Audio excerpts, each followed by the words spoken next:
ان الحمد للہ نحمده ونستعینه ونستغفره ونعوذ باللہ من شرور انفسنا ومن سیئات اعمالنا من يهده اللہ فلا مضل له ومن يضلل فلا هادي له واشهد ان لا الہ الا اللہ وحدہ لا شریک له واشهد ان محمدا عبده ورسوله اما بعد فإن خير الحديث كتاب الله وخير الهدي هدي محمد صلى الله عليه وآله وسلم وشر الأمور محدثاتها وكل محدثة بدعة وكل بدعة ضلالة وكل ضلالة في النار. أعوذ بالله السميع العليم من الشيطان الرجيم من همزه ونفخه ونفثه. بسم الله الرحمن الرحيم. رب اشرح لي صدري ويسر لي امري واحلل عقدة من لساني يفقهوا قولي. بسم الله الرحمن الرحيم. ان الله وملائكته يصلون على النبي يا ايها الذين امنوا صلوا عليه وسلموا تسليما. اللهم صل على محمد وعلى آل محمد كما صليت على ابراهيم وعلى آل ابراهيم انك حميد مجيد. اللهم بارك على محمد وعلى آل محمد كما باركت على إبراهيم وعلى آل إبراهيم إنك حميد مجيد. اللهم ربنا آتنا في الدنيا حسنة وفي الآخرة حسنة وقنا عذاب النار. لا إله إلا أنت سبحانك إني كنت من الظالمين. حسبنا الله ونعم الوكيل ولا حول ولا قوة إلا بالله العلي العظيم. ربنا آتنا من لدنك رحمة وهيئ لنا من أمرنا رشدا. يا حي يا قيوم برحمتك أستغيث أصلح لي شأني كله ولا تكلني إلى نفسي طرفة عين. آمین. الحمدللہ آج 17 مارچ 2019 کو سنڈے کے دن قرآن کلاس نمبر 317 میں 317 میں ہم انشاءاللہ تعالی سورۃ الصف اور سورۃ الجمعہ یہ دو صورتیں کور کریں گے. یہ دونوں مدنی صورتیں ہیں اور جیسا کہ میں نے 28ویں پارے کے آغاز میں بتایا تھا کہ 28ویں پارے میں جتنی بھی صورتیں ہیں وہ سب کی سب مدنی صورتیں ہیں اور خصوصاً جو لوگ نسلاً مسلمان ہیں ان کے لیے یہ والا قرآن حکیم کا پورشن بہت اہم پورشن ہے. اور اسی پورشن کے اندر آپ صلی اللہ علیہ وآلہ وسلم نے جو انقلابی دعوت لانچ کی تھی جس کی وجہ سے تقریباً 17 سال کے اندر پوری دنیا کے اندر ایک انقلاب آیا. صدیوں کی جو امپائرز تھیں، رومن امپائر ہو یا پرشین امپائر، جنہوں نے اپنے ظلم کے پنجے گاڑ رکھے تھے لوگوں پر، اور اس حد تک ظلم کے جو بادشاہ کا دین ہوتا تھا یا مذہب وہی رعایا کا مذہب ہوتا تھا. اتنی اخلاقی پستی تھی، کسی شخص کو یہ حق حاصل نہیں تھا کہ وہ بادشاہ کے خلاف بھی کوئی مذہب رکھ سکتا ہے. جس طرح آج کل فریڈم آف ایکسپریشن لوگوں کو حاصل ہے. بادشاہ کرسچن ہے، رعایا مسلمان بھی ہو سکتی ہے، ہندو بھی ہو سکتی ہے. بادشاہ مسلمان ہے، حکمران وقت مسلمان ہے، رعایا جو ہے وہ یہودی بھی ہو سکتی ہے، عیسائی بھی ہو سکتی ہے، مسلمان بھی، یعنی یہ ان کو حق حاصل ہے. یہ حق انسانی ہسٹری میں پہلی دفعہ آپ صلی اللہ علیہ وآلہ وسلم کی دعوت کی برکت سے ہوا. آپ نے وہ مذہبی جبر جو پوری انسانی تاریخ میں صدیوں سے چلتا آ رہا تھا اس کو اکھاڑا. اسی لیے آپ صلی اللہ علیہ وآلہ وسلم کی دعوت ایک کامل دعوت ہے اس حوالے سے. اور ظاہر ہے کہ یہ مذہبی جبر جو ہے وہ واز و کلام کے ذریعے تو اکھاڑا نہیں جا سکتا تھا، کیونکہ جن لوگوں کی بادشاہت سٹیک پہ لگی ہوئی تھی، جن کے مفادات سٹیک پہ لگے ہوئے تھے، وہ کبھی بھی اس ظلم کے سسٹم کا خاتمہ نہیں چاہتے تھے، کیونکہ سب سے بڑے بینیفیشری اس سسٹم کے وہ لوگ تھے. اب ایسے لوگوں کے خلاف جب آواز بلند کرنی ہے تو ایز اے لاسٹ ریزارٹ آپ کو تلوار بھی اٹھانی پڑے گی. یہی قتال کا اصل میں کانسیپٹ تھا. میں نے مسئلہ نمبر 85 اسی پہ ریکارڈ کروایا. قرآن اور قتال ہمارے محبوب صلی اللہ علیہ وآلہ وسلم کی دو خصوصیات. یعنی آپ صلی اللہ علیہ وآلہ وسلم کو اللہ تعالیٰ نے تلوار کے ساتھ مبعوث کیا تاکہ وہ جو باطل کا نظام ہے اسے اکھاڑا جائے. اب بدقسمتی سے یہ جہاد کا ایک پہلو جو ہے وہ بڑا اس کا ایک بھیانک پہلو انسانیت کے سامنے آیا ہے کہ مسلمان کا گلا کاٹ رہے ہیں یا مسلمانوں نے غیر مسلموں میں جو انوسنٹ لوگ ہیں جن کا کوئی لینا دینا نہیں ہے ان کے اوپر خودکش حملوں کے ذریعے یا ان کو قتل کر کے اسلام کی خدمت سمجھ لیا ہے چند ایک مسلمانوں نے، جو باقی سارے 1.5 ارب مسلمانوں کی بدنامی کا باعث بن رہے ہیں۔ اور وہ کنسیپٹ اسی قسم کی آیات سے لیتے ہیں۔ ان آیات کو پڑھتے وقت یہ چیز ذہن میں رکھنی چاہیے کہ یہ جب نبی علیہ السلام دنیا میں موجود ہیں اور آپ کی دعوت لانچ ہوئی ہے، ایک جھنڈے کے نیچے لوگ جمع ہیں، ایک خلیفہ کی بیعت ہے یعنی آپ صلی اللہ علیہ وآلہ وسلم، اور پھر ان کو وحی کی تائید بھی حاصل ہے۔ آج کوئی بھی جہاد ہو رہا ہے اس کو وحی کی تائید حاصل نہیں ہے، یعنی اپنے اجتہاد سے ہی لوگ کر رہے ہیں نا۔ ایک ہی جہاد کو ایک پارٹی کے لوگ کہتے ہیں یہ جہاد فی سبیل اللہ ہے، اور اسی مکتبہ فکر کے دوسری پارٹی کے لوگ کہتے ہیں کہ یہ بالکل فراڈ ہے۔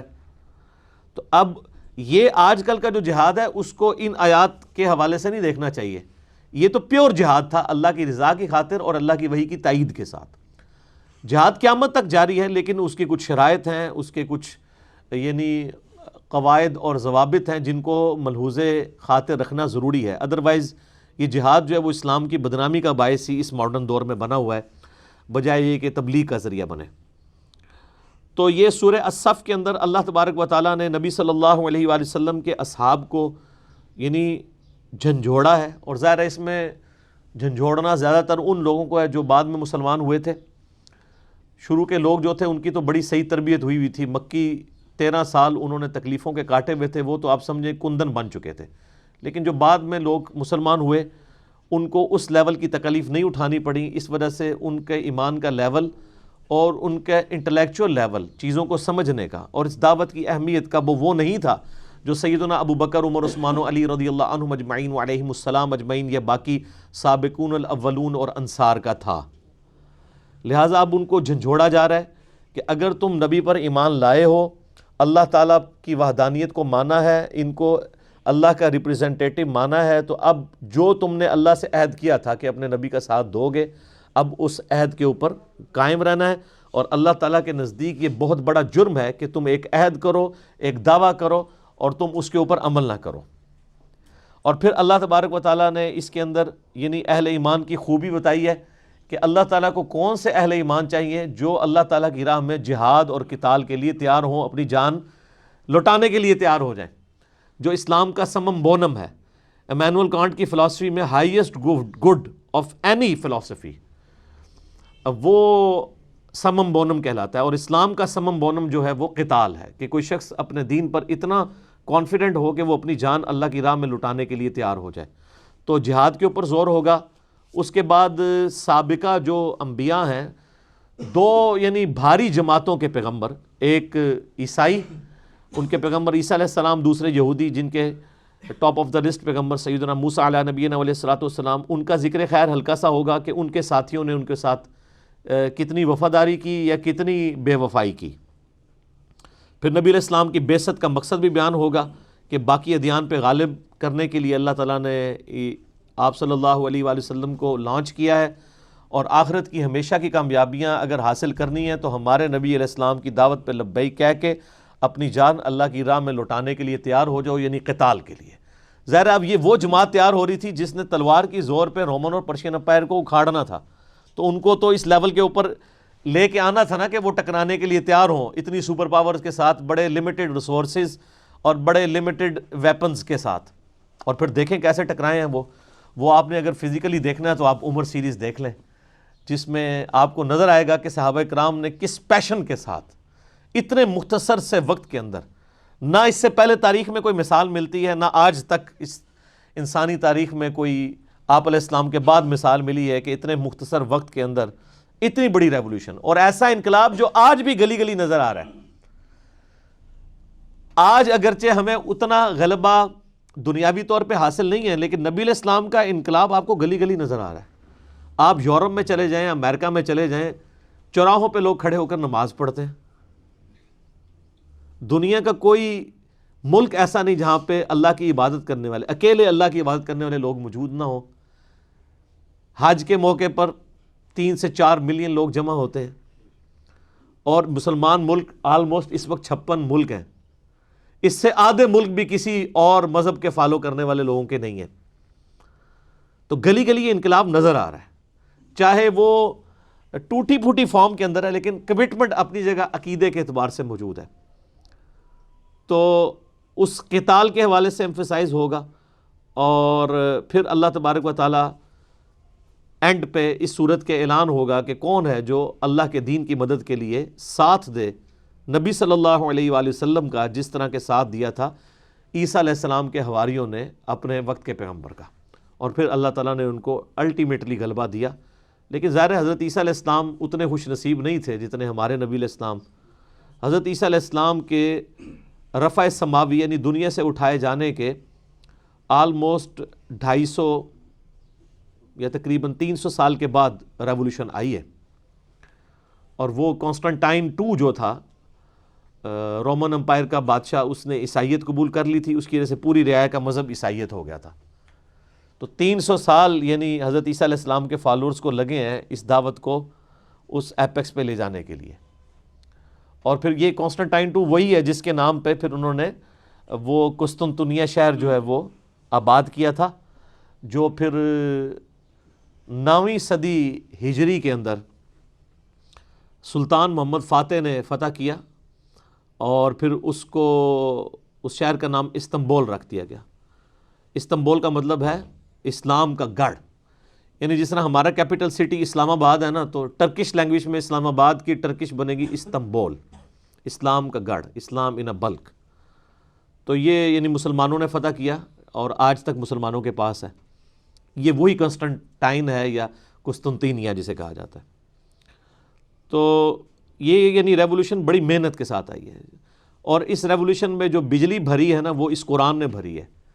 اس زبان میں تھا جن لوگوں نے دنیا کی امپائرز کو اکھاڑنا تھا, ان کی اپنی مادری زبان کے اندر یہ کتاب نازل ہوئی تاکہ ان کے اندر وہ پیشن موجود ہو.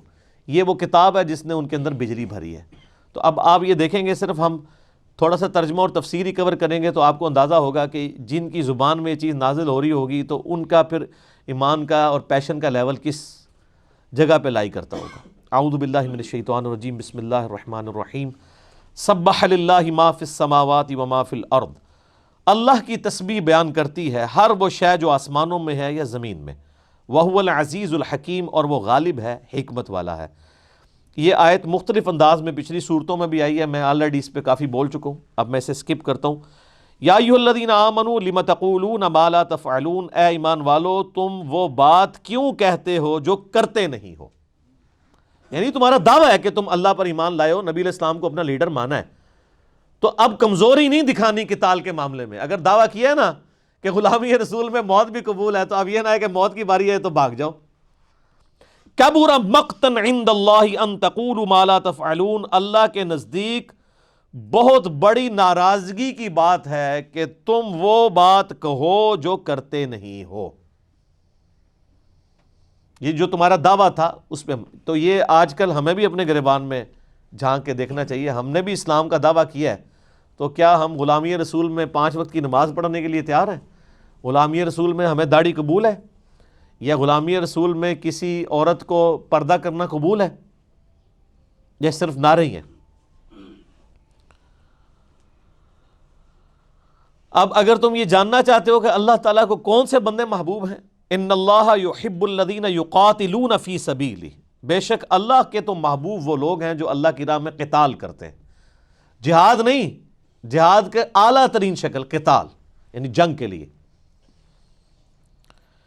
صفن کأنہم بنیان مرصوص, اور وہ ایسے جنگ کرتے ہیں گویا کہ وہ سیسا پلائی ہوئی دیوار ہے, یعنی کافروں کے مقابلے پہ ڈٹ کے کھڑے ہو جاتے ہیں. اور اسی کی ایک پریکٹیکل شکل اللہ تعالیٰ نے نماز کے اندر بھی رکھ دی ہے کہ نماز میں بھی آپ ایک دیوار کی مانند نماز پڑھتے ہیں, یعنی پاؤں کے ساتھ پاؤں ملا کے, کندھے کے ساتھ کندھا ملا کے, حتیٰ کہ بخاری شریف میں ہے کہ 2 بندوں کے درمیان جگہ نہ ہو ورنہ شیطان داخل ہو جائے گا. ٹھیک ہے, یعنی وہ شیطان فزیکل شیطان بھی ہو سکتا ہے اور سٹیٹس کا شیطان بھی. ایک بندہ یعنی بالکل غریب ہے, ایک امیر ہے, تو ایک ہی صف میں کھڑے ہو جائیں پھر محمود و یاز, اور صف میں نہیں خالی کھڑے ہوں, پاؤں سے پاؤں بھی ملائیں. صحیح بخاری میں حدیث ہے کہ نبی علیہ السلام جب صف سیدھی کروایا کرتے تھے, انٹرنیشنل نمبر کے مطابق 725 نمبر 725, تو ہم پاؤں سے پاؤں ملا لیتے تھے اور کندھے سے کندھا ملا لیتے تھے. سید میں نہیں, یلزقو کے الفاظ ہے, جوڑ لیتے تھے، فزیکلی ٹچ کر لیتے تھے. اور اس سنت پہ صرف آج کل اہل حدیث عمل کرتے ہیں. باقی تو سب جو ہے وہ اس طرح ایک دوسرے سے دور کھڑے ہوتے ہیں کہ پتہ نہیں شاید خارش نہ لگ جائے، ایک ایک فٹ کے فاصلے کے اوپر کھڑے ہوتے ہیں. اور صف سیدھی کروانے کا مطلب وہ یہ سمجھتے ہیں کہ بس سارے سیدھے کھڑے ہو جائیں. صف سیدھی کرنا صرف صف سیدھی کرنے سے مراد سیدھا کھڑا ہونا نہیں ہے، بلکہ ساتھ ساتھ ملنا بھی ہے. صحیح بخاری میں حدیث ہے کہ صف سیدھی کرنا نماز قائم کرنے میں سے. اور بخاری میں الفاظ موجود ہیں کہ پاؤں سے پاؤں ملے گا، کندھے سے کندھا، اور یعنی بالکل ٹچ کریں گے اور اپنے جسم کے مطابق پاؤں کھولنے ہیں، نہ بہت زیادہ. یعنی یہ کندھے کی جو آؤٹر والی سائڈ ہے اس کی سیدھ میں پاؤں ہونے چاہیے، تو خود بخود کندھا اور پاؤں آپس میں مل جائیں گے. اور ظاہر ہے پاؤں ملیں گے، ایڑیاں تو سیدھ میں آئیں گی. اب ایڑیاں تو نہیں مل سکتی کیونکہ اگر ایڑیاں ملائیں گے تو پاؤں کے پنجے قبلہ رخ سے ہٹ جاتے ہیں. پاؤں سے پاؤں ملنا چاہیے، ایڑیاں سیدھ میں ہونی چاہیے. وہ ایڑیوں کا ذکر اس لیے ہے کہ پنجے سیدھ میں نہ رکھے جائیں، ایڑیاں سیدھ میں رکھی جائیں. اس کی حکمت یہ ہے کہ صف سیدھی تبھی ہوگی جب ایڑیاں سیدھ میں ہوگی، کیونکہ پاؤں تو کسی کے بڑے بھی ہو سکتے ہیں. اگر آپ پنجے ملانے شروع کریں گے تو جس کے پاؤں چھوٹے ہیں تو وہ تو آگے جا کے کھڑا ہوگا. ایڑیاں نہیں میچ کریں گی، اس کے پنجے مل رہے ہوں گے. تو ایڑیاں ایک سیدھ میں ہونی چاہیے، پنجے آگے پیچھے ہو سکتے ہیں. اسی لیے جب ہم بھی یہاں صف سیدھی کرواتے ہیں تو آپ دیکھیں میں بولتا ہوں کہ ریڈ لائن کے ایج کے اوپر آپ کی ایڑی آنی چاہیے. اور بخاری مسلم میں موجود ہے کہ نبی صلی اللہ علیہ وآلہ وسلم اقامت کے بعد صف سیدھی کروایا کرتے تھے، حتیٰ کہ آپ کو یقین ہو جاتا کہ صف بالکل سیدھی ہو گئی ہے. اس زمانے میں ظاہر اس طرح لائنیں بھی نہیں ہوتی تھی نا، تو وہ ایڑیوں کو سیدھ میں رکھ کے اور کندھے سے کندھا پاؤں سے پاؤں ملا کے فزیکلی اپنی صف کو سیدھی کیا کرتے تھے. آج کل تو بڑا آسان ہے، ہمارے تو باقاعدہ سمجھ لیں صفیں بنی ہوئی ہیں تو خود بخود صف سیدھی ہو جاتی ہے. اور آپ پوری تسلی کرنے کے بعد یعنی نماز کھڑی کیا کرتے تھے. لیکن آج کل آپ دیکھ لیں امام کو کوئی پرواہ نہیں ہوتی، خصوصاً جمعے میں تو آپ کو پتہ ہے کہ سورہ فاتحہ بھی مکمل ہو جاتی ہے اور ابھی تک لوگ پچھلی صفوں سے آگے آ کے صف سیدھی کر رہے ہوتے ہیں کیونکہ نمازی بہت زیادہ ہوتے ہیں. تو یہ امام کی ذمہ داری ہے کہ وہ ممبر پہ چڑھے، اقامت کے بعد صف سیدھی کروائے، جو پیچھے لوگ ہیں وہ آگے آ جائیں. جب وہ انشور کر لے کہ صفیں مکمل سیدھی ہو گئی ہیں پھر نماز کھڑی کریں. یہاں پہ الٹ ہوتا ہے، یہاں پہ لوگ اقامت سے پہلے صف سیدھی کرنا شروع کر دیتے ہیں، حالانکہ صف سیدھی کرنی ہے اقامت کے بعد. اور میرے اس پہ کلپ بھی ہے کہ سنت یہی ہے کہ قد قامت الصلاۃ کے اوپر آپ نے کھڑا ہونا ہے، اس سے پہلے بیٹھے رہنا ہے. جب جو مکبر ہے وہ اقامت کے دوران قد قامت الصلاۃ پہ پہنچے گا نا کہ نماز کھڑا ہوا چاہتی ہے، تو پھر سب نے کھڑے ہونا ہے، صف سیدھی کرنا ہے. تو اس معاملے میں یعنی بریلوی اور اہل تشیع جو ہے نا وہ اس پہ کسی حد تک اتنے پورشن پہ عمل کرتے ہیں کہ وہ قد قامت الصلاۃ پہ کھڑے ہوتے ہیں. جبکہ اہل حدیث اور دیوبند جو ہیں وہ تو امام سے بھی پہلے کھڑے ہوئے ہوتے ہیں اور امام کو تلاش کر رہے ہوتے ہیں کہ زبردستی اس کو لا کے کھڑا کریں، اور پھر وہ کہتے ہیں نہیں وہ صف سیدھی کرنی ہوتی ہے. تو صف اس طریقے سے سیدھی کرنی ہے جو سنت ہے. سنت یہ ہے کہ اقامت کے بعد صف سیدھی کرنی ہے، جو کوئی اس میں ٹیڑھ پن رہ گیا. اقامت سے پہلے تو لوگ کھڑے ہو جائیں گے، اقامت کے بعد انشور کرے گا امام کہ ہاں یہ صف سیدھی ہوئی ہے کہ نہیں، جو آپ پہلے انشور کروا رہے ہوتے ہیں. کئی لوگ ہیں نا وہ پہلے صف سیدھی کراتے ہیں پھر اقامت پڑھواتے ہیں، وہ بھی غلط ہے. آپ یہاں دیکھتے ہیں کہ ہم سنت پہ عمل کرتے ہیں، اقامت ہو جاتی ہے پھر میں ایک ایک صف میں جا کے آپ کی صف سیدھی کرواتا ہوں. تو یہ اللہ تعالیٰ نے ایک پریکٹیکل یعنی معاملہ رکھا ہے نماز کے اندر بھی، اور ظاہر ہے کہ میدان جنگ میں بھی سیسا پلائی ہوئی دیوار کی طرح وہ لوگ کھڑے ہو جاتے ہیں. اور اس میں پھر نماز خوف والا معاملہ بھی ہے، خصوصاً جب نبی علیہ السلام موجود ہوں. تو سورہ نساء میں آیا ہے نماز خوف کا طریقہ کہ اب ہر بندے کی خواہش ہوتی تھی کہ نبی علیہ السلام کے پیچھے نماز پڑھے. تو وہ پھر اسپیسیفکلی بتایا گیا کہ ایک رکعت آپ علیہ السلام پڑھائیں گے اور آپ کے پیچھے ایک جماعت ایک رکعت پڑھے گی، اور اس کے بعد وہ جماعت باقیوں کا دفاع کرے گی، اور جو دفاع کر رہے ہوں گے پیچھے وہ آ کے دوسری رکعت نبی علیہ السلام کے پیچھے پڑھیں گے.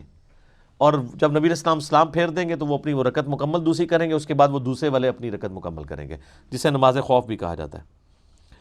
وَإِذْ قَالَ مُوسَىٰ لِقَوْمِهِ، اور جب کہا موسیٰ علیہ السلام نے اپنی قوم سے، یا قومی لِمَ تُؤْذُونَنِي وَقَدْ تَعْلَمُونَ أَنِّي رَسُولُ اللَّهِ إِلَيْكُمْ، اے میری قوم مجھے کیوں اذیت دیتے ہو جبکہ تم جانتے ہو کہ میں اللہ کا رسول ہوں تمہاری طرف. یعنی وہ انتہائی نافرمان قوم، آپ کو پتہ ہے بنی اسرائیل. حتیٰ کہ جب جہاد اور قتال کی باری آئی تو صرف 2 بندے حضرت موسیٰ علیہ السلام کے ساتھ کھڑے ہوئے، ایک ان کے بھائی ہارون اور ایک دوسرے یوشع ابن نون. باقی سب نے کہا کہ اے موسیٰ جا تو اور تیرا رب جا کے قتال کرے، ہم نے تو قتال نہیں کرنا، ہم نے تو بس میٹھا میٹھا دین لے کے چلنا ہے. تو بڑا مشکل وقت آ گیا. تو یہ ایک بتایا جا رہا ہے کہ حضرت موسیٰ علیہ السلام کے ماننے والے جو ان پہ ایمان بھی لے کے آئے تھے، اس کے باوجود ان کی نافرمانی کر کے ان کو اذیت دیا کرتے تھے. یہاں اذیت دینے سے مراد فرعونی نہیں ہے، ان کے اپنے لوگ ہیں جو ان کو اذیت دیا کرتے تھے. فلما زاغوا ازاغ اللہ قلوبہم، پس جب انہوں نے کج روی اختیار کی تو اللہ نے ان کے دلوں کو بھی ٹیڑھا کر دیا. تو فرعونیوں کے دل کو تو نہیں ٹیڑھا کیا، وہ تو غرق کر دیے گئے تھے. یہ کون سے ٹیڑھے ہوئے کہ 70,000 یہودی ایک دن میں مرتد ہو گئے بچڑے کو خدا بنا کے. سورۃ الاعراف میں ڈیٹیل آتی ہے. واللہ لا یہدی القوم الفاسقین، اللہ تعالیٰ فاسق لوگوں کو ہدایت نہیں دیتا. جو خود گناہ کمانا چاہتے ہیں نا، وہ اللہ تعالیٰ ان کو زبردستی ہدایت نہیں دے گا. بل ہمارے نبی علیہ السلام کے صحابہ جو تھے وہ بڑے جانثار تھے. صحیح بخاری اور مسلم میں آتا ہے جب غزوہ بدر کے موقع کے اوپر نبی علیہ السلام نے مشورہ کیا کہ اللہ تعالیٰ نے مجھ سے وعدہ کیا ہے، سورۃ الانفال بھی نازل ہوئی کہ 2 لشکروں میں سے ایک لشکر تمہیں دے گا. ایک تو ابو سفیان کا لشکر آ رہا ہے، تجارتی قافلہ، یا تو اس کے ساتھ اس سے لڑائی کرنا آسان تھی کیونکہ ان کے پاس تو اتنا اسلحہ ہی نہیں تھا. دوسرا ابو جہل کا لشکر تھا جو کہ اسلحے کا لیس تھا. تو اب تم فیصلہ کرو. تو اس وقت انصار مدینہ نے کہا یا رسول اللہ علیہ وسلم، ہم موسیٰ کے اصحاب نہیں ہیں کہ ہم آپ سے کہیں کہ آپ جا کے تو آپ اور آپ کا خدا جا کے لڑے. ہم تو اپنی جان آپ کے لیے لٹانے کے لیے تیار ہیں، آپ جس طرح کہیں گے ہم آپ کے حکم کے مطابق چلیں گے. یعنی بڑے رقت انگیز الفاظ ہیں صحابہ کرام کے، اوس و خزرج کے. پھر نبی علیہ السلام کو یعنی بڑا حوصلہ ہوا اور پھر مشکل ڈیسیژن کیا گیا کہ وہ غزوہ بدر میں جا کے ابو جہل سے لڑائی کی گئی. حالانکہ مسلمانوں کے پاس اتنا اسلحہ بھی موجود نہیں تھا. وہ یہ جو ویسے مشہور کیا ہوا نا کہ وہ اسلحہ مسلمان کو غریب تھے، غریب شریف کوئی نہیں تھے. وہ اصل میں وہ جنگ کرنے کے لیے گئے ہی نہیں تھے، وہ تو ایک تجارتی قافلہ لوٹنے کے لیے وہاں سے نکلے تھے. تو تجارتی قافلہ لوٹنے کے لیے آپ کو تلواروں کی ضرورت نہیں ہے، ڈنڈے بھی کافی تھے. وہ آگے سے اللہ تعالیٰ نے فرمایا کہ ہم نے تو اپنی اب قدرت کا کرشمہ دکھانا ہے کہ ان ڈنڈوں کے ساتھ تلواروں والوں کو بھگانا ہے. تو وہ اللہ کا معجزہ ہوا، اسی لیے فرشتے مدد کے لیے اترے. وَإِذْ قَالَ عِيسَى ابْنُ مَرْيَمَ، اور یاد کرو جب عیسیٰ ابن مریم نے کہا یا بنی اسرائیل، اے بنی اسرائیل، انی رسول اللہ الیکم، میں تمہاری طرف بے شک رسول بنا کے بھیجا گیا ہوں، مصدقا لما بین یدی، میں تصدیق کرنے والا ہوں جو تمہارے ہاتھوں میں پہلے سے موجود ہے، من التورات، یعنی تورات کی تصدیق کر رہا ہوں. انجیل اللہ نے مجھے دی ہے. ومبشرا برسول یأتی من بعد اسمہ احمد، اور میں تمہیں بشارت دے رہا ہوں ایک ایسے پیغمبر کی جو میرے بعد آئیں گے جن کا نام احمد ہوگا صلی اللہ علیہ وآلہ وسلم. احمد کے 2 معنی ہیں. ایک معنی ہے ایسا شخص جو اللہ کی سب سے بڑھ کر حمد بیان کرنے والا ہو، جس سے زیادہ اللہ کی کسی نے حمد نہ کی ہو. اور احمد کا ایک مطلب یہ بھی ہے کہ جس کی سب سے زیادہ تعریف کی جائے. بیک وقت یہ دونوں معنی اللہ کے محبوب صلی اللہ علیہ وآلہ وسلم پر فٹ ہوتے ہیں. بخاری مسلم میں حدیث ہے، نبی صلی اللہ علیہ وآلہ وسلم نے فرمایا، انعام محمد کے اوپر میرا ڈیٹیل ایک کلپ بھی موجود ہے جس میں میں نے یہ احادیث بھی بیان کی ہیں کہ میرے کئی نام ہیں، میں محمد ہوں، میں احمد ہوں، میں ماحی ہوں. اللہ تعالیٰ میرے ذریعے سے دین کو زندہ کرے گا. میں حاشر ہوں، حشر میرے قدموں میں ہوگا، یعنی میری شفاعت کی برکت سے لوگوں کا چھٹکارا ہوگا قیامت والے سے. اور میں عاقب ہوں، یعنی سب سے بعد میں آنے والا، یعنی آخری پیغمبر. اور تورات اور انجیل کے اندر آج بھی نبی علیہ السلام کی پروفیسیز موجود ہیں. اس حوالے سے آپ یوٹیوب پہ ایک ڈاکٹر ذاکر نائک کی ویڈیو موجود ہے، سملیرٹیز بٹوین کرسچینٹی اینڈ اسلام، اردو میں بھی ہے، انگلش میں بھی. ان سے پہلے احمد دیداد صاحب نے بھی وہ ساری پروفیسیز بتائی ہیں. نبی صلی اللہ علیہ وآلہ وسلم کی جو پیش گوئیاں ہیں اگلی کتابوں کے اندر. اور آج بھی اگر آپ گاسپل آف جان کھول لیں چیپٹر نمبر 14 سے آن ورڈ تو اس میں ملے گا. عیسیٰ علیہ السلام کہتے ہیں، کیونکہ یہ جو انجیل ہے یہ حضرت عیسیٰ علیہ السلام کی اوپر جو کتاب نازل ہوئی پلس جو ان کی احادیث ہے جو ان کے اصحاب نے سنی، اس کا یہ مجموعہ ہے جو نیو ٹیسٹمنٹ ہے، جو انجیل مقدس ہمارے پاس ہے جس میں اولڈ ٹیسٹمنٹ بھی ہے اور نیو ٹیسٹمنٹ بھی. تو وہ کہتے ہیں کہ میرا جانا دنیا سے تمہارے لیے رحمت ہے، جب میں جاؤں گا تو وہ ہستی دنیا میں آئے گی جو میرا نام روشن کریں گی، اور اللہ تعالیٰ ان کے منہ میں اپنا کلام ڈالے گا. یعنی وہ اپنی خواہش نفس سے کچھ نہیں کہیں گے، وہ ان کے منہ سے اللہ تعالیٰ کا کلام بولا جائے گا. باقی انبیاء پہ جو کلام ہے وہ یعنی ٹیکسٹ کی فارم میں نازل ہوا ہے. موسیٰ علیہ السلام کو بھی تختیاں دی گئی ہیں، لیکن ہمارے نبی علیہ السلام کے سینہ مبارک پہ قرآن نازل ہوا ہے، اور اللہ تعالیٰ نے ان کی زبان مبارک سے امت تک اپنا کلام پہنچایا ہے. تو وہ یعنی پریڈکشن آج بھی موجود ہے. اس میں بہرحال عیسائی تعویل کرتے ہیں، وہ کہتے ہیں اس سے مراد روح قدس ہے، یعنی حضرت عیسیٰ علیہ السلام کے بعد. حالانکہ انجیل کے اندر ہی موجود ہے، تورات کے اندر بھی، کہ روح قدس تو اس وقت آتے ہیں جب پیغمبر دنیا میں موجود ہو.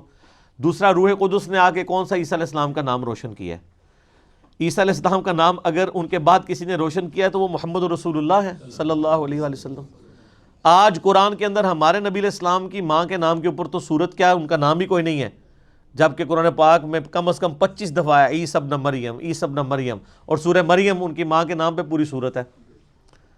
جو ان کے اوپر یعنی یہودیوں نے تان کیا تھا وہ اللہ تعالیٰ نے اعتراضات دور کیے، جو عیسائیوں نے ان کے بارے میں غلو کیا تھا اس کو بھی اللہ تعالیٰ نے دور کیا. عیسیٰ علیہ السلام کا دنیا میں اگر نام کسی نے روشن کیا تو وہ امام اعظم محمد رسول اللہ صلی اللہ علیہ وآلہ وسلم ہے. ٹرو کریکٹر ان کا لوگوں کے سامنے پیش کیا ہے. ورنہ آپ علیہ السلام سے پہلے تو دو ایکسٹریم تھی، ایک نے ان کو خدا کا بیٹا بنا لیا تھا یا خدائی کا دعویٰ کر دیا تھا، دوسرے گروہ نے ان کو دجال کہنا شروع کر دیا تھا. اسلام نے آ کے بتایا کہ بھئی وہ اللہ کے پیغمبر ہیں اور اللہ کے بیٹے نہیں ہیں بلکہ اللہ کی مخلوق ہے.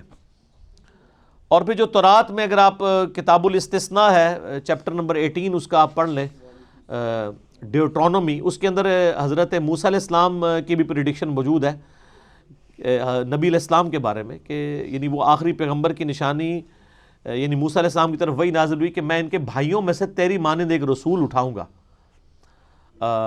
اور ان کے بھائیوں میں سے یعنی بنی اسرائیل کے بھائی کون ہیں؟ بنو اسماعیل، اور تیری مانند نبی علیہ السلام ہی حضرت موسیٰ علیہ السلام کی مانند ہیں. عیسیٰ علیہ السلام تو حضرت موسیٰ علیہ السلام کی مانند نہیں ہے، کیونکہ حضرت عیسیٰ علیہ السلام کے باپ کوئی نہیں تھے. حضرت موسیٰ علیہ السلام کا بھی باپ تھا، نبی علیہ السلام کا بھی باپ تھا. حضرت عیسیٰ علیہ السلام کی نیچرل ڈیتھ نہیں ہوئی ہے بلکہ اللہ نے زندہ اٹھایا ہے. حضرت موسیٰ علیہ السلام کی نیچرل ڈیتھ ہوئی ہے، ہمارے نبی علیہ السلام کی نیچرل ڈیتھ ہوئی ہے. حضرت موسیٰ علیہ السلام صاحب امت نبی تھے، کم از کم 6 لاکھ تو ان کے امتی تھے جو ان پہ ایمان لائے. حضرت عیسیٰ علیہ السلام صاحب امت نہیں تھے، صرف 12 باری ان کے اوپر ایمان لے کے آئے ان کی دنیاوی زندگی کے اندر اٹھائے جانے سے پہلے. اور اس طرح کی کئی ایک ریزیمبلنس ہیں جو حضرت موسیٰ علیہ السلام اور حضرت عیسیٰ علیہ السلام کے درمیان کامن ہے. حضرت موسیٰ علیہ السلام نئی شریعت لے کے آئے تھے، حضرت عیسیٰ علیہ السلام نئی شریعت نہیں لے کے آئے بلکہ شریعت موسوی کی ہی ترویج کے لیے ایک مجدد کی حیثیت سے بھی آئے اور پروفٹ کی حیثیت سے بھی. اور ہمارے نبی علیہ السلام بھی نئی شریعت لے کے آئے. بلکہ یہ ساری پریڈکشنز آپ کو مل جائیں گی. احمد دیدار صاحب کا آپ لیکچر سن لیں، اس میں آیا کہ میں ایسے رسول کی بشارت دے رہا ہوں جو میرے بعد ہوں گے جن کا نام احمد ہوگا صلی اللہ علیہ وآلہ وسلم. اس کانٹیکسٹ میں ایک حدیث ہے، جامعہ ترمذی کے اندر ہے، دلائل النبوہ امام بیہقی کی کتاب کے اندر بھی موجود ہے، اور مشکات المصابیح کی 3ری جلد میں بھی آپ کو مل جائے گا، کہ آپ علیہ السلام سے پوچھا گیا یا رسول اللہ آپ کو اللہ تعالیٰ نے کب پیغمبر بنایا تھا؟ تو آپ صلی اللہ علیہ وآلہ وسلم نے فرمایا میں اللہ کے ہاں خاتم النبیین اس وقت بھی لکھا ہوا تھا جب آدم علیہ السلام ابھی مٹی اور پانی کے درمیان تھے. میں اس وقت بھی اللہ کے علم میں خاتم النبیین تھا، اللہ نے ڈیسیژن کر لیا تھا حضرت آدم کی بھی پیدائش سے پہلے. اور پھر اسی میں آگے الفاظ ہیں کہ میں دعائے ابراہیم ہوں، میں عیسیٰ علیہ السلام کی بشارت ہوں، میں اپنی ماں کا وہ خواب ہوں جو انہوں نے میری پیدائش کے وقت دیکھا کہ ان کے لیے ایک نور ظاہر ہوا جس سے شام کے محلات بھی روشن ہو گئے. تو یعنی نبی علیہ السلام حضرت عیسیٰ علیہ السلام کی بشارت بن کے آئے. فلما جاءہم بالبینات، اور جب عیسیٰ علیہ السلام روشن دلائل اور معجزات کے ساتھ بنی اسرائیل کے پاس آئے، قالوا ھذا سحر مبین، تو انہوں نے کہا یہ تو کھلا جادو ہے. اتنے بڑے بڑے معجزات دیکھ کے بھی انہوں نے جادوگر کہہ دیا. وَمَنْ أَظْلَمُ مِمَّنِ افْتَرَى عَلَى اللَّهِ الْكَذِبَ، اس سے بڑھ کر ظالم کون ہے جو اللہ تعالیٰ پر جھوٹ باندھے. وَهُوَ يُدْعَى إِلَى الْإِسْلَامِ، حالانکہ اسے اسلام کی طرف بلایا جا رہا ہو. وَاللَّهُ لَا يَهْدِي الْقَوْمَ الظَّالِمِينَ، اللہ تعالیٰ ظالم لوگوں کو جو حق نہیں قبول کرنا چاہتے ان کو زبردستی حق نہیں دیتا. يُرِيدُونَ لِيُطْفِئُوا نُورَ اللَّهِ بِأَفْوَاهِهِمْ، یہ یہودی چاہتے ہیں کہ اپنے منہ کی پھونکوں سے اللہ کے اس چراغ کو بجھا دیں، یعنی اسلام کو. منہ کی پھونکوں سے اس لیے کہ یہ ہے تو بزدل تھے نا، بزدل نہ ہوتے تو منافق تو نہ ہوتے. قریش مکہ دلیر تھے، انہوں نے اسلام قبول نہیں کیا اور دلیری سے آ کے گردنیں بھی کٹوائی ہیں، جبکہ جو یہودی تھے اوپر سے اسلام قبول کر لیا، اندر سے وہ یہودی رہے، تاکہ ایک ٹکٹ میں دو مزے کرتے رہے۔ اگر دلیر ہوتے تو لڑتے نا، بزدلی کی وجہ سے اوپر سے اسلام قبول کیا۔ پھر اب بزدلی تھی، خود تو لڑ نہیں سکتے تھے، تو کبھی مشرکین عرب کو خط لکھتے تھے، کبھی انہوں نے حتیٰ کہ جو بڑی چال چلی جو غزوہ خندق کے اوپر، اتنے انہوں نے قبیلے جمع کر لیے نبی علیہ السلام کی یعنی دعوت کو ختم کرنے کے لیے، اللہ تعالیٰ نے غیبی مدد فرمائی۔ تو اس کو اللہ تعالیٰ نے تعبیر کیا منہ کی پھونکوں سے، یعنی صرف زبانیں استعمال کرتے ہیں، جی تو بھی آ جا، تو بھی آ جا، فائنینشیل ان پٹ بھی کر دی، خود لڑنے کے لیے تیار نہیں ہوں گے۔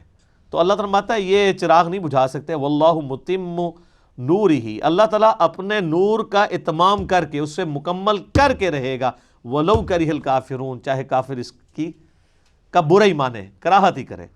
هو الذی ارسل رسولہ بالہدی ودین الحق لیظہرہ علی الدین کلہ ولو کرہ المشرکون، وہی اللہ ہے جس نے الہدا یعنی قرآن کے ساتھ اپنے نبی کو بھیجا اور دین حق کے ساتھ، تاکہ اسے تمام ادیان پر غالب کر دے، خواہ مشرک اس کا برا مان جائے۔ تو یہ دیکھیں نا، پھر 17 ایئرز کے اندر اللہ تعالیٰ نے ایک انیشیل غلبہ تو کروایا، تینوں بر اعظموں کے اندر مسلمانوں کی حکومت پہنچ گئی، اور ایک الٹیمیٹ غلبہ ہونا ہے قرب قیامت سے پہلے، جس کے بارے میں یعنی کئی احادیث موجود ہیں۔ سنن نبی داؤد کے اندر احادیث موجود ہیں، مسند احمد کے اندر، کہ قیامت اس وقت تک قائم نہیں ہوگی جب تک کہ میری بیٹی فاطمہ کی اولاد میں سے میرے نام پہ ایک شخص نہ پیدا ہو جائے، محمد بن عبداللہ المہدی، جو پوری دنیا کو انصاف سے بھر دے گا۔ اور یہ روایتیں اہل سنت اہل تشیع دونوں کے ہاں پائی جاتی ہیں۔ باقی مسئلہ نمبر 127B ہے میرا امام مہدی علیہ السلام کے اوپر، وہ آپ ڈیٹیل سے دیکھ لیں، تقریباً 1.5 گھنٹے کا ہے، آج مال نہیں میں اس کی ڈیٹیل میں جاؤں۔ البتہ ایک اور حدیث ہے مسند احمد میں کہ قیامت اس وقت تک قائم نہیں ہوگی جب تک کہ دنیا کے ہر گھر میں میری دعوت نہ پہنچ جائے، اور لوگ چاہتے ہوئے یا نہ چاہتے ہوئے اس دعوت کو قبول نہ کر لیں۔ تو نبی علیہ السلام کی زندگی میں، صحابہ کی زندگیوں میں، آج تک اسلامی ہسٹری میں ایسا وقت نہیں آیا کہ دنیا کے ہر گھر میں اسلام کی دعوت پہنچ چکی ہو۔ لیکن اب آپ دیکھ لیں یوٹیوب حافظہ اللہ تعالیٰ کی برکت سے دعوت پہنچ رہی ہے نا سر۔ اب یہ جو کچھ نیوزی لینڈ کے اندر ہوا ہے، اس کا ایک پازیٹیو پہلو بھی ہے کہ پوری دنیا کے اندر اسلام کے حوالے سے بھی چیزیں پہنچ رہی ہیں۔ ایک قربانی تو ہے، ظاہر ہے اسلام زندہ ہوتا ہے ہر کربلا کے بعد۔ اس کربلا نے بھی تو پوری دنیا کے مسلمانوں کو زندہ کیا ہے نا، اور کافروں کو بھی مجبور کیا ہے کہ اسلام کی اس ریئلٹی کو مانے کہ اسلام جو ہے ایک پیس کا دین ہونے کے باوجود ان کے ملکوں میں کیوں پھیل رہا ہے۔ جو لوگ کہتے ہیں کہ تلوار کے زور پہ پھیلا ہے، تو آج تو مسلمانوں کے پاس تلوار نہیں ہے۔ فرانس کے مسلمانوں کے پاس تو اپنی جان بچانے کے لیے کچھ نہیں ہے، نیوزی لینڈ کے مسلمانوں کے پاس تو ایک گن بھی نہیں تھی کہ وہ اپنی حفاظت کر سکتے۔ تو کیا وجہ ہے کہ وہاں اسلام تیزی سے پھیل رہا ہے؟ تو وہ اسلام کی دعوت ہے ہی بڑی جاندار ہے۔ پرپز آف لائف آپ کو اسلام ہی بتاتا ہے کہ کس نے ہماری زندگی میں ہمیں ہماری مرضی کے بغیر زندہ کر کے، ہمیں زندگی بخش کے اس پلانٹ کے اوپر پٹ کر دیا ہے ہماری مرضی کے بغیر۔ وہ خدا کون ہے؟ تو یہ پرپز آف لائف تو آپ کو اسلام دیتا ہے۔ تو لوگ پھر ظاہر ہے کہ اللہ نے عقل تو دی ہے، تو انسان اس تک پہنچ جاتا ہے۔ تو یہ الٹیمیٹلی یعنی یہ غلبہ انشاءاللہ تعالی ہوگا۔ کچھ تو ہو گیا نبی علیہ السلام کی زندگی میں، اور ایک قرب قیامت سے پہلے اوورآل یہ غلبہ ہونا ہے انشاءاللہ۔ یا ایھا الذین آمنوا هل ادلکم علی تجارۃ تنجیکم من عذاب علیم، اے اہل ایمان میں تمہیں کہ ایسی تجارت نہ بتا دوں جو تمہیں دردناک عذاب سے بچا لے۔ ہائے ہائے، ایسی تجارت جو ہمیشہ کی کامیابیاں تمہیں دے۔ وہ کون سی تجارت ہے سر؟ بڑی مشکل ہے۔ تؤمنون باللہ، ایمان لاؤ اللہ پر، ورسولہ، اور اس کے رسول پر، وتجاہدون فی سبیل اللہ، اور جہاد کرو اللہ کی راہ میں۔ اور جہاد کس طریقے سے کرنا ہے؟ خالی تزکیہ نفس نہیں، بِأَمْوَالِكُمْ وَأَنفُسِكُمْ، اپنی مال خرچ کر کے بھی اور اپنی جان بھی خرچ کر کے اگر ضرورت پڑے۔ یعنی وہی جو اسلام کا سمم بونم ہے، ہائیسٹ گڈ، یعنی قتال۔ ذالکم خیر لکم، اسی میں تمہاری خیریت ہے، ان کنتم تعلمون، اگر تم جانتے ہو۔ یغفر لکم ذنوبکم، اللہ تعالیٰ تمہارے گناہوں کو بھی بخش دے گا اس کی برکت سے۔ وَيُدْخِلْكُمْ جَنَّاتٍ تَجْرِي مِن تَحْتِهَا الْأَنْهَارُ، اور تمہیں ایسی جنتوں میں، ایسے باغات میں داخل کرے گا جن کے نیچے نہریں بہتی ہوں گی۔ وَمَسَاكِنَ طَيِّبَةً فِي جَنَّاتِ عَدْنٍ، اور پاکیزہ مکانوں میں جو ہمیشہ کی باغات ہیں ان میں۔ ذَلِكَ الْفَوْزُ الْعَظِيمُ، یہ ہے اصل میں سب سے بڑی کامیابی۔ سر جب یہ حالات ہوں گے تو صحابہ کرام نے پھر ٹکرانا تھا نا جی. ایسی بجلی جب بھری جا رہی ہو تو وہ تو آپ اگر کتاب الجہاد چیپٹر مشکات میں نا دوسری جلد میں آپ پڑھ کے دیکھیں کتنی احادیث آپ کو بخاری مسلم میں ملیں گی کہ صحابہ کرام نے یعنی اپنی جان لوٹانے کے لیے ایک لمحے کا بھی توقف نہیں کیا. صحیح مسلم میں ایک حدیث آتی ہے, ایک صحابی یعنی کھجوریں کھا رہے تھے اور کھاتے کھاتے نبی علیہ السلام کے پاس ہے کہ یا رسول اللہ صلی اللہ علیہ وسلم یہ جو قرآن میں ہے کہ لپکو اس جنت کی طرف جس کی چوڑائی زمین و آسمان کے فاصلے کے برابر ہے, تو اگر میں ابھی لڑتا ہوا شہید ہو جاؤں تو میں اس جنت میں پہنچ جاؤں. کہ یا رسول اللہ, ان نبی علیہ السلام فرمایا ہاں کیوں نہیں. تو انہوں نے کہا بس یہ پھر یہ کھجور بھی انہوں نے نہیں کھائی ہے اور آگے میدان جنگ میں جا کے کئی کافروں کو جہنم واصل کر کے شہادت کے درجے پہ فائز ہو گئے. بڑا کمٹمنٹ کا لیول تھا سر. یعنی آج تو ہم اس چیز کو امیجن نہیں کر سکتے. ہم تو جناب وقت کی قربانی دینے کے لیے تیار نہیں ہیں. آپ ذرا دیکھیں جنگ یرموک اور قادسیہ میں جو لوگ اپنے بیوی بچوں کو چھوڑ کے 60 ہزار کا لشکر گیا ہے تو ان کے بیوی بچے کوئی نہیں تھے پیچھے اور کوئی موبائل فون بھی نہیں تھا. بس سمجھیں کہ آخری دفعہ ہی مل کے جا رہے ہیں, پتہ نہیں واپس آنا بھی نہیں آنا. تو پھر یعنی نعرے لگانا ہی آسان ہے, قربانی دینا بڑا مشکل ہے. وَأُخْرَى تُحِبُّونَهَا, اور ایک وہ چیز جو تمہیں بڑی پسند ہے وہ بھی تمہیں ملے گی. کون سی چیز؟ نصر من اللہ وفتح قریب, اللہ کی طرف سے جو ہے وہ مدد بھی اور فتح جو بالکل قریب آ چکی ہے. وَبَشِّرِ الْمُؤْمِنِينَ, اور بشارت ہے اہل ایمان کے لیے. یعنی دنیا میں یعنی ایک مسلمانوں کی ایک خواہش تو ہوتی ہے نا کہ ہم اللہ کے لیے قتال کر رہے ہیں, جہاد کر رہے ہیں تو حکومت بھی مسلمانوں کی قائم ہو جائے. اللہ تعالیٰ کو یہ مقصود نہیں ہے کہ دنیا میں مسلمانوں کی حکومت لازمی قائم ہو. اگر یہ مان لیا جائے تو باقی تو سارے انبیاء ناکام ہو گئے نعوذ باللہ. بخاری مسلم میں حدیث ہے کئی انبیاء قیامت والے دن اس حال میں آئیں گے, کسی کے ساتھ 4 امتی ہوں گے, کسی کے ساتھ 3, کسی کے ساتھ 2, کسی کے ساتھ 1, کسی کے ساتھ 1 بھی نہیں ہوگا جو ان پہ ایمان لایا ہو. تو کیا نبی ناکام ہو گئے؟ نہیں, ان کا کام صرف دعوت تھا. وما علینا الا البلاغ. لیکن دنیا میں خواہش تو ہوتی ہے وقت کے پیغمبر کی کہ مجھے اللہ تعالیٰ غلبہ دے دے, میری بھی حکومت قائم ہو, جہاں اپنے دین کے مطابق زندگی گزاریں. تو صحابہ کرام کے اندر بھی یہ خواہش تھی. تو اللہ تعالیٰ نے پہلے ذکر کیا ہے کہ آخرت کی جنت کے لیے کوشش کرو. البتہ سائیڈ بینیفٹ میں تمہیں یہ بھی مل جائے گا, دنیا میں اللہ تعالیٰ تمہیں حکومت بھی دے دے گا, اور وہ دی ہے. ٹھیک ہے, تو اس سے یہ پتہ چلا دنیا میں حکومت نہ بھی ملے, آپ کا کام صرف دعوت کرنا ہے. اس کی آؤٹ پٹ نکلے نہ نکلے اس سے کوئی غرض نہیں ہے. اور ڈاکٹر سرار صاحب اکثر ایک جملہ بولا کرتے تھے, جو لوگوں کو اللہ کی طرف بلائے, کسی کو ہدایت ملے یا نہ ملے, اس کی ہدایت ہو گئی. اس کی ہدایت کیوں ہو گئی؟ کامیابی کے لیے 4 شرائط ہیں. الا الذین آمنوا وعملوا الصالحات, یہ تو بڑی آسان ہے, ایمان لائے اور, لیکن تیسری شرط بڑی اوکھی ہے, وتواصوا بالحق, برائی کو روکنا ہے, حق بات کی وصیت کرنی ہے.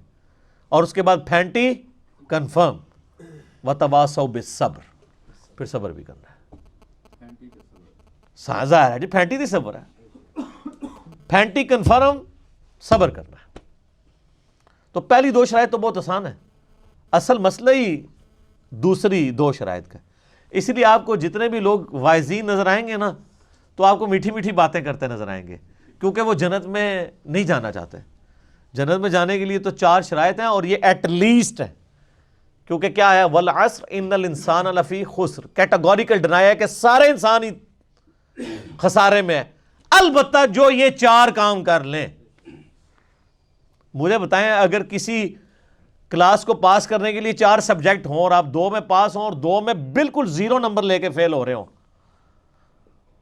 تو آپ کو اگلی کلاس میں پروموٹ کیا جائے گا؟ تو اللہ تعالیٰ ہمارا ہے کہ کم از کم یہ 4 سبجیکٹ پاس ہونا ضروری ہے. الا الذین آمنوا وعملوا الصالحات, بہت آسان, سارے کر رہے ہیں. وتواصوا بالحق, حق بات بتانی ہے. سر حق بات کون بتا رہا ہے؟ کیا کوئی بریلوی حق بات بتا سکتا ہے اپنی پبلک کو؟ کیا کوئی دیوبندی اہل حدیث شیعہ اپنی پبلک کو وہ حق بات بتا سکتا ہے جو اس کے مسلک کے خلاف ہو؟ کوئی پیش کرے نا کہ یہ سپیکر ہے جو یہ بولتا ہے ماشاءاللہ, کسی کا لحاظ نہیں کرتا. میں نام لیے بغیر کہتا ہوں, کوئی ایک پیش کر دیں مجھے, ان کیمرہ نہیں, بعد میں بتا دیں کہ یہ بندہ ہے جی بڑا اچھا کام کر رہا ہے, کسی کا لحاظ نہیں کرتا. اسی دیکھیں کہ جتنے بھی انٹرنیشنل سپیکر ہیں نا, آپ وہ دیکھیں گے اس پلیٹ فارم کے علاوہ. اس پلیٹ فارم کی کوئی تکبر نہیں بیان ہو رہا, صرف آپ کو سچائی بیان کی جائے. وہ ہر فرقے نے کوئی ایک فرقہ ان کے پیچھے کھڑا ہوگا, پیچھے پیٹھ کے اوپر. وہ آپ کو پتہ چل جاتا ہے جب ان کے اوپر حملہ ہوتا ہے تو ایک فرقہ سامنے آ جاتا ہے دفاع کے اوپر. ہمارے دفاع کے لیے کوئی بندہ سامنے نہیں آتا, کوئی کھڑا ہی کوئی نہیں پیچھے, اور ہمیں ضرورت بھی نہیں ہے. آئیو بھی نہ ساڑی بدنامی ہوئے گی, الٹا مہربانی کرو پیچھے ہی رہو. اس لیے کہ وہ ان کو پتا ہوتا ہے کہ ہمارے مسلک کی خدمت کر رہا ہے, اس لیے ہم اس کی سپورٹ میں کھڑے ہوں گے, اس کے مخالفین کے خلاف کھڑے ہوں گے. جب ان کو یہ یقین ہو کہ یہ کسی مسلک کے پیچھے نہیں چل رہا تو لوگ کہتے ہیں ہمیں کیا تکلیف ہے جناب, ہم ادھر پیچھے مردے رہی ایسی. طارق جمیل صاحب کو بات کریں گے تو ظاہر دیوبندی ان کے مسلک میں پیچھے کھڑے ہوں گے سپورٹ کے لیے, ان کو بے یارو مددگار نہیں چھوڑیں گے. ڈاکٹر ذاکر نائک صاحب کو ہینکی پھینکی مارتے ہیں تو اہل حدیث کھڑے ہو جاتے ہیں, فوراً بیان آنے شروع ہو جاتے ہیں, ویڈیو میں آ جاتے ہیں نا. کیوں آتے ہیں؟ اس لیے کہ پیچھے ایک فرقہ کھڑا ہوا ہے. الیاس قادری صاحب کو حرکت کرتے ہیں تو بریلوی علماء کے ان کے پیچھے بزرگوں کے بیانات آنا شروع ہو جاتے ہیں. اسی طریقے سے شیعہ کچھ کرتے ہیں تو ان کے اپنے بزرگوں کے آنا شروع ہو جاتے ہیں. اس لیے آتے ہیں کہ ان کو پتہ ہے کہ یار یہ ہمارے مسلک کے لیے کر رہا ہے. اس لیے میں کہتا ہوں کہ یہ جتنے بھی بڑے بڑے سپیکرز ہیں, آپ کبھی نہیں دیکھیں گے کہ جس مکتبہ فکر کے ساتھ یہ منسوب ہیں اس مکتبہ فکر سے کوئی میجر اختلاف کر جائیں. میجر اختلاف, چھوٹا موٹا اختلاف تو فرقوں کے اندر بھی پایا جاتا ہے. اگر آپ کہیں کہ اہل حدیث میں ڈاکٹر ذاکر نائک چہرے کے پردے کے قائل نہیں ہے تو اہل حدیث میں آلریڈی دو پارٹیاں ہیں, ایک چہرے کے پردے کو مانتے ہیں, دوسرے نہیں مانتے. شیخ البانی ہو گئے یہ نہیں ماننے کے قائل, دوسری طرف لوگ مانتے ہیں. کوئی میجر مسئلہ جس پہ وہ فرقہ کھڑا ہوا ہو اس سے کوئی آگے مخالفت کر دے, کبھی نہیں ایسا ہوگا. حتیٰ کہ جب 2009 میں انہوں نے یزید کے فضائل و برکات بیان کرنے شروع کیے, کسی نے آ کے نہیں سمجھایا کہ یار یہ مسئلہ آپ کیوں اٹھا رہے ہیں.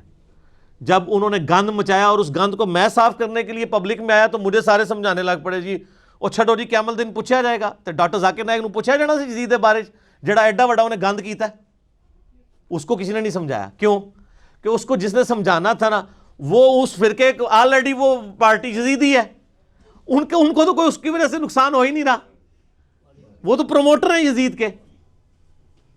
وہ یزید کے اگر وہ پروموٹر مخالف ہوتے تو پھر ڈاکٹر ذاکر نائک کو کہتے ہیں نا یار ساڑھے مسلک دا بڑا نقصان کیتا ہی تو کتے یہ یزید نو کہتا ہے. سمجھ رہی بات کی؟ تو جب وہ ان کے میجر کسی مسئلے سے ٹکراتا ہے نا کوئی ایک بندہ, تو پھر وہ اس کا, لیکن اللہ کے فضل سے آج تک کوئی ٹکرایا ہی نہیں ہے. اس لیے اس کی آپ اگر مجھے کوئی مثال تو میں پیش ہی نہیں کر سکتا, کیونکہ ابھی تک تو اس روئرس پہ ایسا کوئی حادثہ نہیں ہوا کہ ایک فرقے کا ریناؤنڈ عالم ان کے کسی میجر مسئلے سے آ کے ٹکرا جائے. مفتی منیب الرحمان صاحب کتنی میٹھی میٹھی باتیں کرتے ہیں, حافظہ اللہ تعالی. اب تو روحت لال کمیٹی بھی شاید ختم ہو گئی ہے, لیکن پچھلے دنوں جب دھرنے شروع ہوئے تو آپ نے ان کا دوسرا چہرہ بھی دیکھا. انہوں نے حکومت کو کہا کہ اگر کچھ ہوا تو ایسی دی تیسی تواڈی, بجائے ان لوگوں کو جنہوں نے پورا لاک ڈاؤن کیا تھا ان کو سمجھاتے, وہ اپنے فرقے کی سپورٹ میں سامنے آ گئے. اور دوسرے مولوی بھی دبک کے گونگے شیطان بنے رہے دوسرے فرقوں کے. کیوں؟ ان کو پتا تھا اگر ہم بولتے ہیں تو ہمارے گاٹے اتریں گے, تو ہم وتواصوا بالحق تو ہم نے نہیں کرنا, تو خاموش ہی رہو. ایک ٹکٹ میں دو مزے کرو, کل کو کوئی پوچھے گا نا تو ہم کہیں گے یار ہم نے حمایت بھی تو نہیں نہ کی, حالانکہ خاموشی حمایت ہی ہوتی ہے. گونگے شیطان بنے رہے آپ, برائی کو آپ نے نہیں روکا, اس سسٹم کا حصہ بنے رہے آپ, اور بعض لوگوں نے تو سپورٹ بھی کر دیا. تو میں صرف آپ کو ایک یہ چیز بتا رہا ہوں کہ یہ یعنی دعویٰ بڑا آسان ہوتا ہے لیکن پریکٹیکلی عمل کرنا بڑا مشکل ہے. یا ایھا الذین آمنوا کونوا انصار اللہ, اے ایمان والو اللہ کے مددگار بن جاؤ. کما قال عیسی ابن مریم للحواریین, جیسا کہ عیسی ابن مریم نے جب اپنے 12 حواریوں سے کہا تھا, من انصاری اللہ, کون ہے جو اللہ کے لیے میری مدد کرے. ٹھیک ہے, اللہ کے لیے یعنی اللہ کے دین کی مدد کرے. قال الحواریون نحن انصار اللہ, حواریوں نے کہا ہم اللہ کے انصار ہیں. یہی انصار مدینہ بھی نبی الاسلام کے لیے وہی ثابت ہوئے, ہم اللہ کے مددگار ہیں. مراد یہ کہ اللہ کے دین کے مددگار. ظاہر ہے اللہ تعالیٰ نے دین ایگزیکیوٹ بندوں کے ذریعے کروانا ہے, یہ نہیں ہونا کہ غیب سے آواز آئی. ٹھیک ہے، نگاہ نہیں مارنی، ٹھیک ہے، بلکہ پبلک نے یہ کام کرنا. فآمنت طائفۃ من بنی اسرائیل، تو ایک گروہ بنی اسرائیل کا ایمان لے آیا. وکفرت طائفہ، اور ایک گروہ میجارٹی نے تو ظاہر ہے ان کا کفر کیا. فأیدنا الذین آمنوا، تو ہم نے مدد کی اہل ایمان کی، علی عدوہم، ان کے دشمنوں پر. فاصبحوا ظاہرین، بالآخر وہی غالب ہوئے. لیکن سر یہ غالب ہوئے ہیں 300 سال کے بعد. ٹھنڈی کر کے کھانی پہندی ہے، فوراً نہیں رزلٹ آندا. عیسیٰ علیہ السلام کے تابعین نے بھی وہ غلبہ نہیں دیکھا. یہ اصحاب الکہف کون تھے؟ 7 سلیپرز، 7 سونے والے حضرت عیسیٰ علیہ السلام کے تابعین تھے. 125 عیسوی کا یہ واقعہ بنتا ہے. وہ اپنا ایمان بچا کے غار میں چھپ کے صرف 7 بندے، یعنی حضرت عیسیٰ علیہ السلام کے اٹھائے جانے کے 100 سال بعد بھی بہت تھوڑے لوگ ایمان والے تھے. پھر اللہ نے ان کو 300 سال سلا دیا. اس کے بعد جب وہ اٹھے تو پوری رومن امپائر ہی مسلمان ہو چکی تھی، یعنی عیسائیت اس زمانے میں قبول کر چکی ہوئی تھی. وہ 300 سال لگے غلبہ آنے میں. اصحاب الاخدود کون تھے؟ حضرت عیسیٰ علیہ السلام کے ماننے والے، جن کو زندہ آگ میں جلایا گیا. پارہ نمبر 30 میں ذکر آئے گا. ایک بڑی گھاٹی کھودی گئی اور اس میں یعنی بچوں سمیت عورتوں کو پھینکا گیا. یعنی یہ کرسچینٹی نے یعنی بہت تکلیف اٹھائی ہیں، آپ امیجن نہیں کر سکتے. تب جا کے غلبہ ہوا ہے، اور وہ ان تکلیف سے صحابہ کرام کو گزرنا پڑا ہے. ہم پہ اس لیول کی تکلیف نہیں آئی ہے. تو اللہ نے مدد کی ہے، لیکن سر 300 سال لگے ہیں. وہ میں نے پہلے بتایا کہ کانسٹنٹائن 2 نے عیسائیت قبول کر لی، اور پھر اس کی وجہ سے پوری کی پوری رومن امپائر کا مذہب ہی جو ہے وہ عیسائیت ہو گیا. اگلی صورت ہے سورۃ الجمعہ. ظاہر نام ہی اس کا جمعہ ہے، اس میں جمعے کی فرضیت کا ذکر ہے. صحیح مسلم میں حدیث ہے کہ جو 3 جمعے مسلسل چھوڑ دے اللہ تعالیٰ اس کے اوپر مہر لگا دے گا. اس کا یہ مطلب نہیں ہے کہ 2 چھوڑ سکتے ہیں. وہ صحیح مسلم میں یہ حدیث ہے کہ جس نے جان بوجھ کے ایک نماز بھی چھوڑی ہے، یعنی بندے کے کفر اور اسلام کے درمیان فرق ایک نماز ہے. یہ صحیح مسلم میں نماز بندے کے کفر اور ایمان کے درمیان فرق ہے، شرک اور اسلام کے درمیان. اور ترمذی میں الفاظ موجود ہیں کہ جس نے جان بوجھ کے نماز چھوڑی گویا اس نے کفر کیا. تو یعنی لیکن یہ جمعے کو چھوڑ دینا تو ایک اس لیول کا جرم ہے کہ وہ اللہ تعالیٰ کی طرف سے اس پہ مہر لگا دی جاتی ہے. باقی کتاب الجمعہ چیپٹر آپ پڑھ لیں مشکات کے اندر، جمعے کے سارے احکامات آپ کو اس میں مل جائیں گے. آج اس کا مقصد اس کے فقہی مسائل بیان کرنا نہیں ہے، یعنی عقیدے، قرآن چونکہ عقیدے کی بک ہے تو اس میں عقائد کے حوالے سے ڈسکشن ہو رہی ہے. یسبح للہ ما فی السماوات و ما فی الارض، اللہ کی تسبیح بیان کرتی ہے ہر وہ چیز جو آسمانوں میں ہے اور جو چیز زمین میں ہے. الملک القدوس العزیز الحکیم، وہ بادشاہ جو نہایت مقدس ہے، زبردست ہے، حکمت والا ہے. هو الذی بعث فی الامیین رسولا، وہی اللہ ہے جس نے ان پڑھوں میں، امیین میں ایک رسول کو بھیجا. امی جو بالکل لکھنا پڑھنا بھی نہیں جانتے تھے.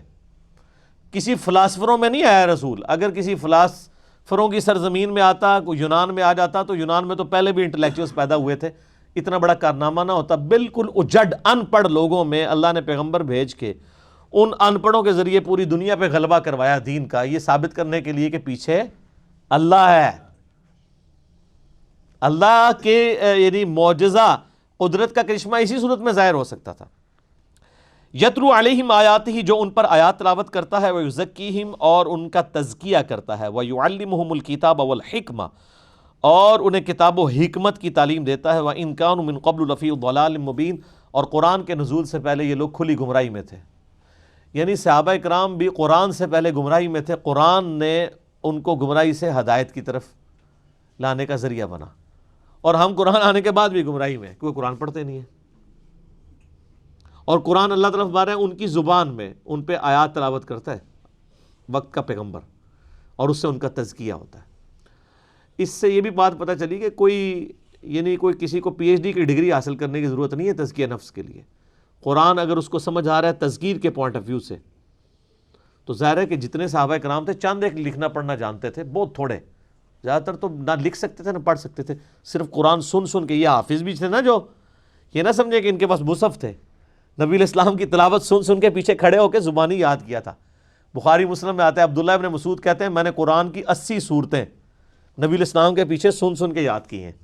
سر 80 صورتیں اسی لیے بخاری مسلم میں آتا ہے 4 بندوں سے قرآن سیکھو، ان میں سے ایک حضرت عبداللہ ابن مسعود ہیں رضی اللہ تعالیٰ عنہ علیہ السلام.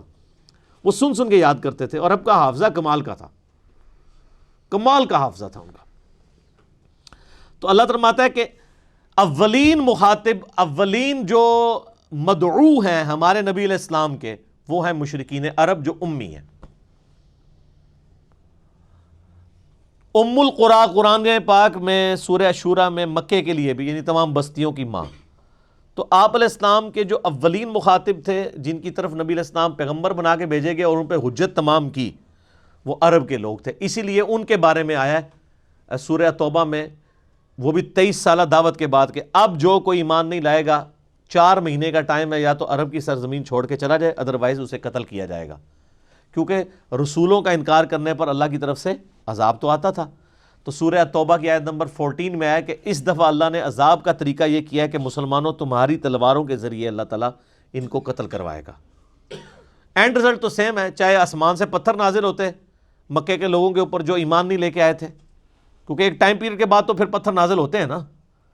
قوم نوح کو اللہ تعالیٰ نے طوفان سے غرق کیا، قوم لوط علیہ السلام کو تباہ و برباد کیا، قوم شعیب کو کیا، تو قوم محمد کو بھی اللہ تعالیٰ نے کرنا تھا صلی اللہ علیہ وآلہ وسلم. صرف اہل ایمان بچائے جانے تھے، لیکن اس دفعہ یہ کہا کہ تلوار کے ذریعے. اور پھر پہلے چھوٹی قسطیں آئیں عذاب کی، غزوہ بدر کی شکل میں، غزوہ خندق کی شکل میں، اور پھر الٹیمیٹلی جو ہے وہ سورہ توبہ کی آیات نازل ہوئیں.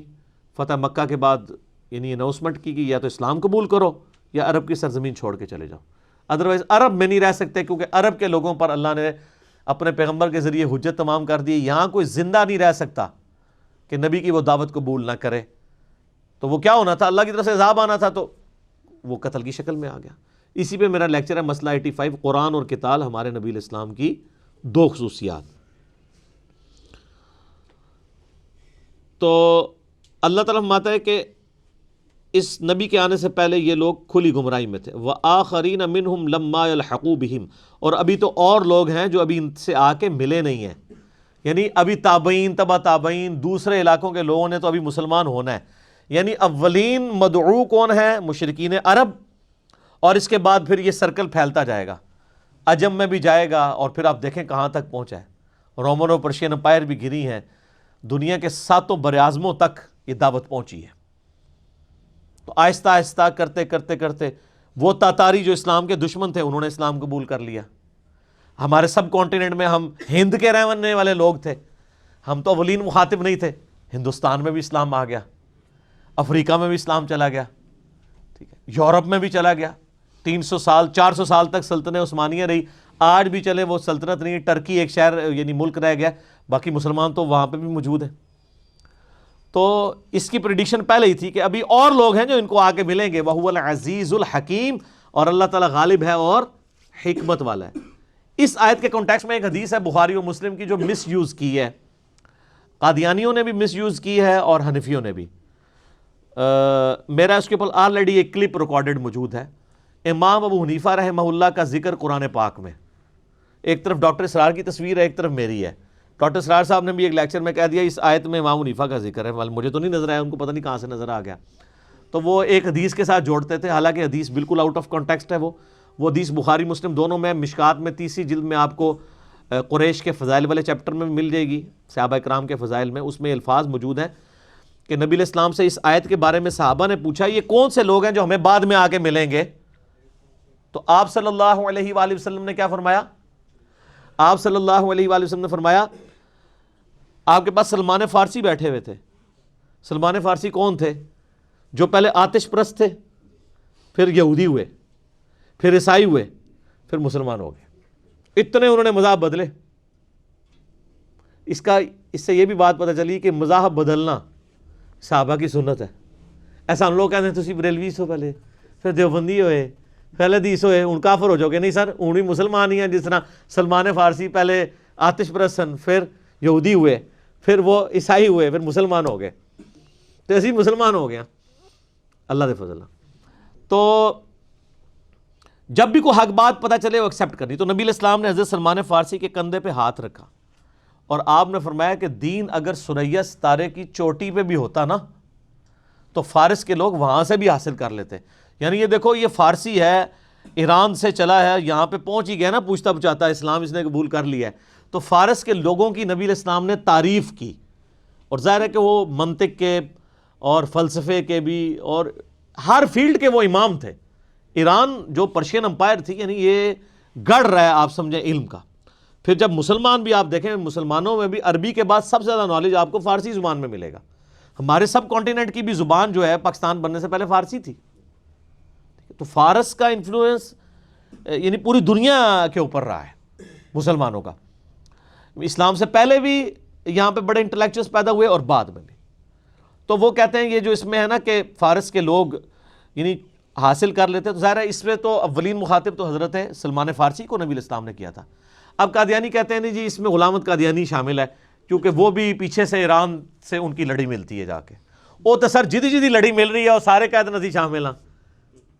وہ تو تب آپ ملاتے جب ان کے نام آتے. اس طریقے سے حنفی کہتے ہیں کہ امام حنیفہ بھی پیچھے سے ایران کے تھے, تو اس لیے ان کے اوپر ہے. یار اس طرح تو پھر پورے کا پورا ایران ہو جائے گا. ان کو آپ ماننے کے لیے تیار ہی نہیں ہے. جب سے سعودیہ ایران ٹسل شروع ہوئی ہے تو کہانی پڑھی جاتی ہے نا, پڑھی گئی ہے, فوراً ہی پڑھی گئی ہے کہانی سی. جبکہ میں نے اس کلپ میں بھی بتایا کہ امام حنیفہ رحمہ اللہ ایران کے رہنے والے ہی نہیں تھے, وہ تو افغانستان کے رہنے والے تھے.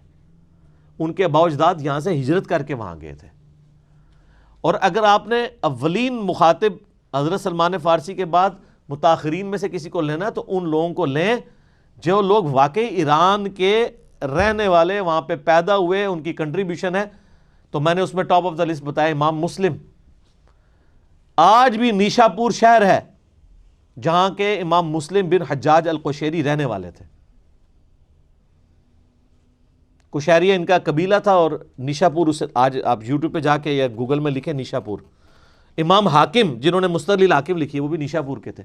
اتنے بڑے بڑے محدثین جن کی علمی کنٹریبیوشن ہمارے سامنے ریٹن فارم میں موجود ہے, ان کا نام کوئی نہیں لیتا, اپنے اپنے بزرگوں کے نام لیتے ہیں. وہ قادیانی اپنے بزرگوں کے نام لیتے ہیں, حنفی اپنے بزرگوں کے نام لیتے ہیں. تو اس میں جرنل ذکر ہے, نام نہیں آیا. تو وہ کہتے ہیں نہیں قرآن میں امام حنیفہ کا نام آ گیا. تو اس طرح تو جناب قرآن پاک میں تو پھر ہمارا نام بھی آیا, کیونکہ اس میں الفاظ ہیں وآخرین منہم لما یلحقوا بہم, ابھی جو بعد میں لوگ آئے جو بھی ان کو نہیں ملے ہیں, تو بعد میں تو ہم بھی آئے ہیں. اس میں یہ تو نہیں ہے کہ صرف ایران کے لوگ ہیں, پوری دنیا کے مسلمان ہیں. کیا رومن امپائر کے لوگ نہیں تھے؟ صہیب رومی کون تھے؟ روم کے رہنے والے تھے نا, تو وہ بھی مسلمان ہیں, صحابی ہیں. ذالک فضل اللہ یؤتیہ من یشاء, یہ اللہ کا فضل ہے جسے اللہ تعالیٰ چاہے عطا فرمائے. دونوں معنی ہو سکتے ہیں, اللہ جسے چاہے عطا فرمائے, اور یؤتی من یشاء, اللہ تعالیٰ اسے فضل دے جو چاہتا ہے کہ وہ اسلام کے دامن میں آئے. یہ من کی ضمیر دونوں طرف جا سکتی ہے. واللہ ذو الفضل العظیم, اللہ تعالیٰ فضل عظیم کا مالک ہے. مثل الذین حملوا التوراۃ ثم لم يحملوها, مثال ان لوگوں کی جن کو حامل تورات بنایا گیا, یعنی یہودی علماء, ان کی مثال ہے پھر وہ اس کا بار نہیں اٹھا سکے. ان کی مثال کیا ہے؟ کمثل الحمار يحمل اسفارا, اس گدھے کی مانند جس کے اوپر کتابیں لاد دی جائیں. بئس مثل القوم الذین کذبوا بآیات اللہ, کتنی بری مثال ہے ان لوگوں کی جو اللہ کی آیات کو جھٹلائیں. واللہ لا یہدی القوم الظالمین, اللہ تعالیٰ ظالموں کو ہدایت نہیں دیتا. یعنی جو بندہ ہدایت پہ نہیں آنا چاہتا اللہ تبارک و تعالیٰ اسے ہدایت نہیں دے گا. اس میں اللہ تبارک و تعالیٰ نے ایک مثال بیان کی ہے علماء یہود کی کہ یہ گدھوں کی مانند ہے. جیسے گدھے کے اوپر آپ کتابیں لاد دیں تو کیا کوئی گدھا وہ کتاب پڑھ کے کچھ حاصل کر سکتا ہے؟ تو اللہ نے فرمایا ایسے علماء بھی گدھوں کی مثال ہیں کہ جو کتابوں سے استفادہ نہیں کرتے. آج کے دور میں بھی آپ کو مل جائیں گے, شوکیسوں میں کتابیں رکھی ہوئی ہیں, ان سے کہیں کہ کتاب کھول کے دیکھیں کہ کیا نماز کا طریقہ وہی ہے جو آپ پڑھا رہے ہیں, تو کھولنے کے لیے تیار نہیں ہے. اچھا الٹا جو کتابیں پڑھ کے بیان کرتے ہیں اور وہ کہتے ہیں جی آپ کی مثال تو گدھوں کی آئی ہے. جو کتابیں پڑھ کے علم حاصل کرتا ہے اس کی مثال گدھوں کی آئی ہے. نہ, مثال کو سمجھیں. اللہ تعالیٰ ہمارا کہ علماء یہود کافر بن گئے ہیں, ان کے پاس کتابیں تھیں, ان کتابوں میں لکھا ہوا تھا کہ نبی علیہ السلام پیغمبر آخر الزمان بن کے آئیں گے, اس کے باوجود اس کتاب سے انہوں نے استفادہ نہیں کیا, تو یہ گدھے ہیں. تو جو علماء کتابوں سے استفادہ نہ کریں وہ کیا ہیں؟ گدھے. تو سر یہ آپ کے فضائل و برکات قرآن میں بیان ہوئے ہیں, ہمارے نہیں. ہم تو ان کتابوں سے استفادہ کر رہے ہیں. ایک گدھے کے اوپر آپ کتابیں لاد دیں تو وہ اس کو پڑھ سکتا ہے, یعنی وہ استفادہ نہیں کر رہا. تو عالم جس کے پاس کتابیں ہوں شوکیس میں, اور وہ بڑی بڑی درسی کتابیں بھی اٹھا کے تو اپنے ٹیبل پہ سجائی ہوئی ہیں عربی کی, لیکن اس کے اوپر عمل نہ کر رہے ہوں, تو وہ گدھے کی مثال ہے. نہ کہ وہ جو کتاب پڑھے پھر اس پہ عمل کرے. یہی تو اللہ تعالیٰ کہہ رہا تھا کہ تمہاری کتابوں میں لکھا ہے کہ آخری پیغمبر نے آنا ہے, تو تم کیوں کافر بنے ہوئے, اس پہ عمل کرو. تو جو عالم کتابوں پہ عمل نہ کرے وہ گدھے کی مثال ہے, نہ کہ وہ کہ جو اپنے آپ کو علمی کتابی کہے. تو سر اس لیے پھر ایک بار جھوم کے کہہ دیں, نہ میں وابی نہ میں بابی, میں ہوں مسلم علمی کتابی. ہم کتابی کیوں کہہ رہے ہیں اپنے آپ کو؟ اس لیے کہ ہم کتابوں کو پڑھا ہوا نہیں رہنے دیتے, پڑھتے بھی ہیں. یہ پڑھی ہوئی نہیں ہے, پڑھی ہوئی ہیں. تو اگر پڑھی ہوئی ہوں گی جس طرح شوکیسوں میں ہے, تو وہ علماء یہود کی مثال ہے کہ گدھے کی مثال ہے. تو یہ اب آپ کو پہلے پتا چلا کہ علماء کے کتنے فضائل ہیں قرآن میں. کتے کا بھی لفظ استعمال کیا ان کے لیے سورہ الاعراف کی آیت نمبر 175 میں, کہ جو دنیا کماتے ہیں نا علماء دین بیچ کے, ان کی مثال کتے کی سی ہے جس کی زبان ہر وقت ہانپتی رہتی ہے. تو کتے کی مثال بھی علماء کے لیے آئی, اور یہاں پہ گدھے کی مثال بھی آ گئی. تو آپ کے یہ جو ڈونکی راجا ہیں نا, وہ ہیں جو آپ کے زیادہ تر خطیب حضرات ہیں, یہ ڈونکی راجا ہیں. ٹھیک ہو گیا جی. قل یا ایھا الذین ہادوا, پھر اللہ تعالیٰ فرما رہا ہے نبی علیہ السلام ان یہودیوں سے کہیں کہ اے یہودیو, ان زعمتم انکم اولیاء للہ من دون الناس, اگر تمہیں یہ زوم ہو گیا نا کہ تم اللہ کے بڑے لاڈلے ہو اور لوگوں کے سوا, کہ تم کو خاص اللہ کی لاڈلی مخلوق ہو, chosen people of the lord ہو. وہ کہتے تھے ہم تو اللہ کی جو ہے وہ اولاد ہیں, بنی اسرائیل اللہ کے لاڈلے ہیں. فَتَمَنَّوُا الْمَوْتَ إِن كُنتُمْ صَادِقِينَ, تو موت کی تمنا کرو اگر سچے ہو. آئے ہائے, موت لٹمس ٹیسٹ ہے. اگر تم اللہ کے چوزن پیپل ہو, جس کو اللہ سے محبت, جس کو کسی سے محبت ہو, وہ تو چاہتا ہے فوراً اس سے وصال ہو جائے. حالانکہ یہودی سب سے زیادہ دنیا کے حریص ہیں.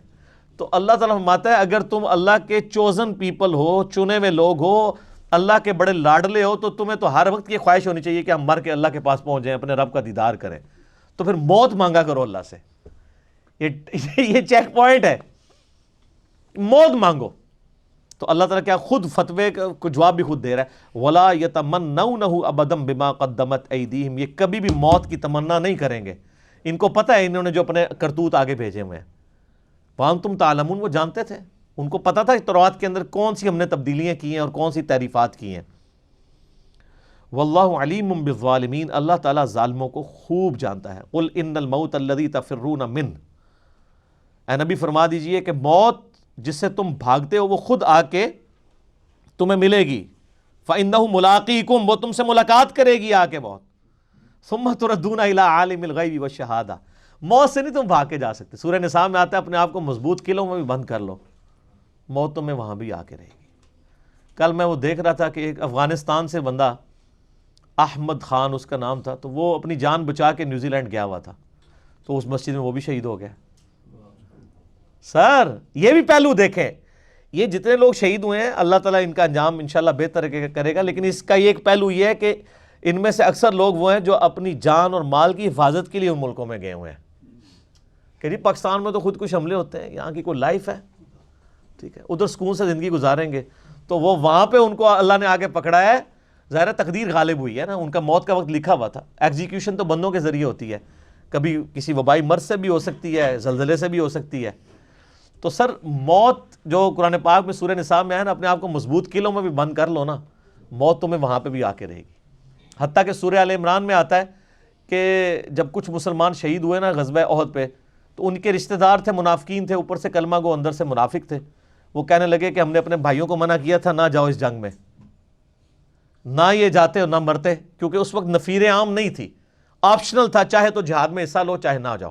نفیر عام صرف جو ہے وہ غزوہ تبوک پہ ہوئی تھی, اس میں آیا تھا کہ اب جو نہیں جائے گا وہ منافق ہوگا. تو قرآن پاک میں اللہ تعالیٰ نے کمنٹری کی, اللہ تعالیٰ نے فرمایا کہ اگر تمہاری بھی موت لکھی ہوئی ہوتی نا, تم خود بخود اپنی مقتل گاہوں کی طرف اپنے گھروں سے نکل کے کھینچے چلے آتے. تمہاری موت نہیں لکھی ہوئی تھی. سر موت اگر میدان جنگ میں آنی ہوتی تو حضرت خالد بن ولید کو آ جاتی.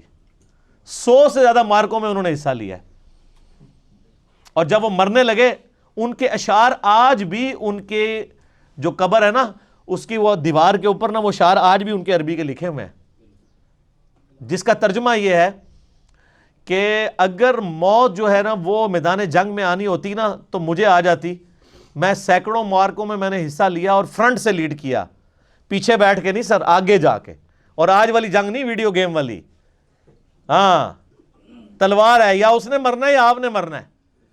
تو وہ کہتے ہیں میرے جسم کا کوئی ایک حصہ بھی نہیں جہاں پہ کوئی زخم نہ لگا ہو، لیکن آج میں بھی بوڑھے اونٹ کی طرح بستر مرگ پہ مر رہا ہوں۔ جیسے ایک بوڑھا اونٹ مرتا ہے نا، تو میں بھی بڑھاپا تو حال ہے وہ اس طرح کا بڑھاپا نہیں تھا، 40 کے قریب ہی ان کی ایج تھی جب وہ فوت ہوئے ہیں، تو وہ کہتے ہیں میں بھی ایک بوڑھا اونٹ جیسے جب سارے کاموں سے فارغ ہو جاتا ہے تو وہ مرتا ہے، الٹیمیٹلی اس کا گوشت پھر مارکیٹ میں آ جاتا ہے، تو میں بھی بس ایک بوڑھے اونٹ کی طرح، اگر موت میدان جنگ میں آنی ہوتی تو مجھے آ جاتی۔ تو اللہ تعالیٰ فرماتا ہے کہ موت تمہیں خود آ کے ملاقات کرے گی تم سے، پھر تم اللہ کی طرف لوٹائے جاؤ گے، غیب کے جاننے والے اور ظاہر کے جاننے والے کی طرف، فَيُنَبِّئُكُم بِمَا كُنتُمْ تَعْمَلُونَ، پھر تمہیں آگاہ کر دے گا جو تم دنیا میں اعمال کیا کرتے تھے۔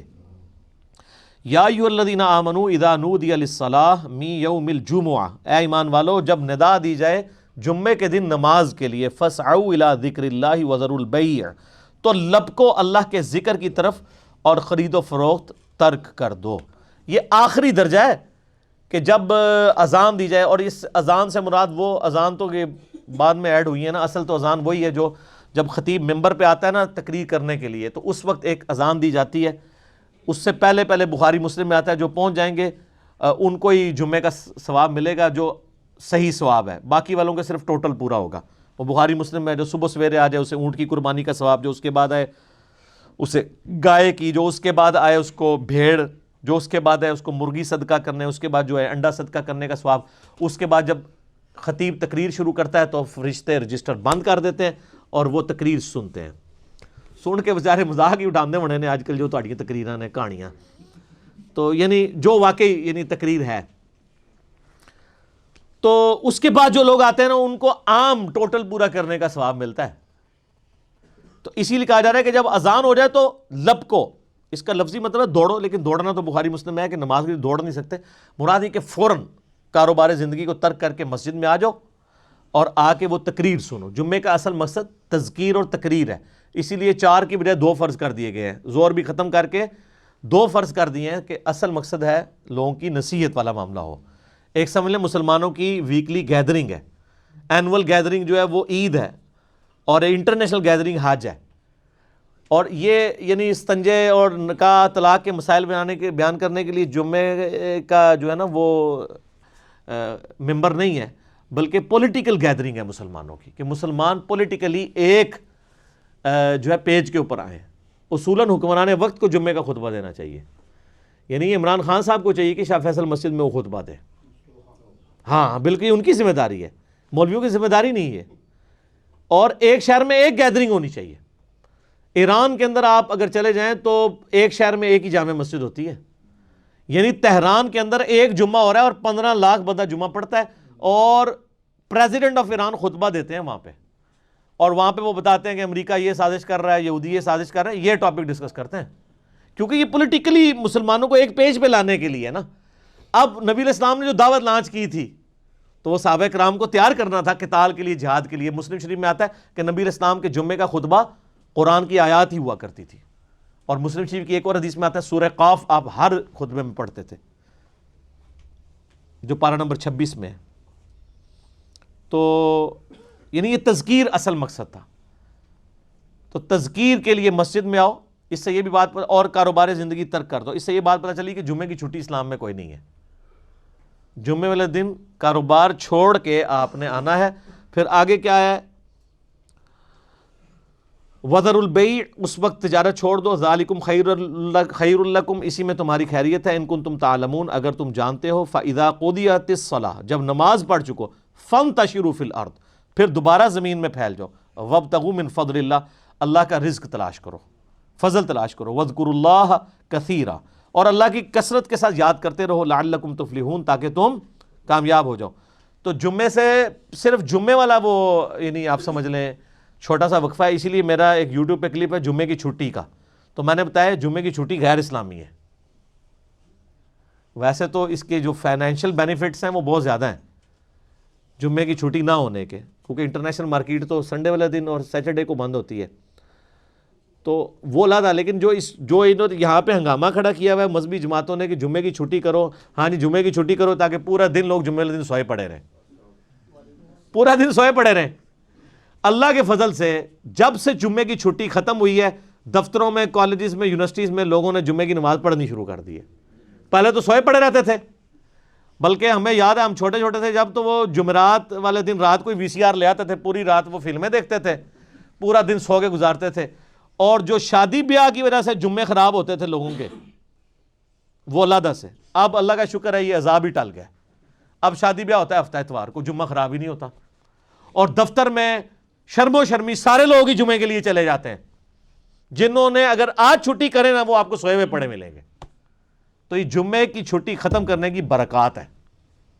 تو اسلام میں تو قرآن کی روح سے بھی کوئی نہیں ہے, صرف ایک مذہبی طور پہ ایک جذباتی ڈاکٹرائن کھڑی کر کے جی جمعے کی چھٹی کرو, جی اسلامی چھٹی ہے. کتنے لکھے اسلامی ہے؟ قرآن پاک میں تو نہیں لکھا. تو باقی میں نے اور کافی سارے دلائل اس میں ذکر کیے ہیں. آپ یوٹیوب پہ جا کے لکھیں جمعے کی چھٹی انجینئر محمد علی مرزا, وہ کلپ کھل جائے گا, تو آپ کو سارے معاملات پتہ چل جائیں گے. تو یہاں سے یہ بھی پتہ چلا کہ آپ نے جمعے میں تقریر سننے کے لیے آنا ہے, اصل مقصد یہ ہے. تو آخر میں لوگ آ رہے ہوتے ہیں اور وہ سمجھ رہے ہوتے ہیں کہ اصل خطبہ وہ ہے جو عربی والا ہے, حالانکہ اصل مقصد تقریر ہے. وہ جو بیٹھ کے تقریر کر رہا ہوتا ہے نا مولوی, یہ تو غلط ہے. تقریر تو کھڑے ہو کے ہونی چاہیے, یہ بدعت ہے, اور اس کا ذکر اگلی آیات میں آ رہا ہے. وَإِذَا رَأَوْا تِجَارَةً أَوْ لَهْوًا انفَضُّوا إِلَيْهَا وَتَرَكُوكَ قَائِمًا. اور جب بعض لوگوں نے دیکھا کسی تجارت یا تماشے کو تو بکھر گئے اور آپ کو مسجد میں کھڑا ہوا چھوڑ دیا ممبر کے اوپر. نبی علیہ السلام, اس کے بارے میں بخاری مسلم دونوں میں حدیث ہے, نبی علیہ السلام جمعے کا خطبہ دے رہے تھے, اس سے یہ پتہ چل گیا کہ کھڑے ہو کے دے رہے تھے. قائمہ کے الفاظ ہیں. تو بازار سے آواز آئی کہ جی وہ شام سے کوئی تجارتی قافلہ آیا ہوا تھا, تو لوگوں نے کہا وہ تجارت کا سامان ختم نہ ہو جائے. تو نبی علیہ السلام تقریر کر رہے ہیں تو وہ تقریر چھوڑ کے اس قافلے کی طرف لپکے. اور مسلم شریف کے الفاظ ہیں, بخاری میں موجود ہیں, کہ صرف 12 بندے مسجد کے اندر رہ گئے, باقی سب کے سب بازار میں چلے گئے. اور اللہ تعالیٰ کو اتنا جلال آیا کہ پھر قرآن میں ان کو ڈانٹ پلائی گئی کہ تم نے تجارت یا کوئی کھیل کا تماشے کا سامان دیکھا ہے تو اے نبی تمہیں یہاں پہ کھڑا چھوڑ گئے اور وہاں پہ چلے گئے. قل ما عند اللہ خیر من اللہو ومن التجارہ. اے نبی فرما دیجئے کہ جو اللہ کے پاس ہے نا وہ تو اس کھیل تماشے اور تجارت سے بڑھ کر ہے, یعنی آخرت کی زندگی.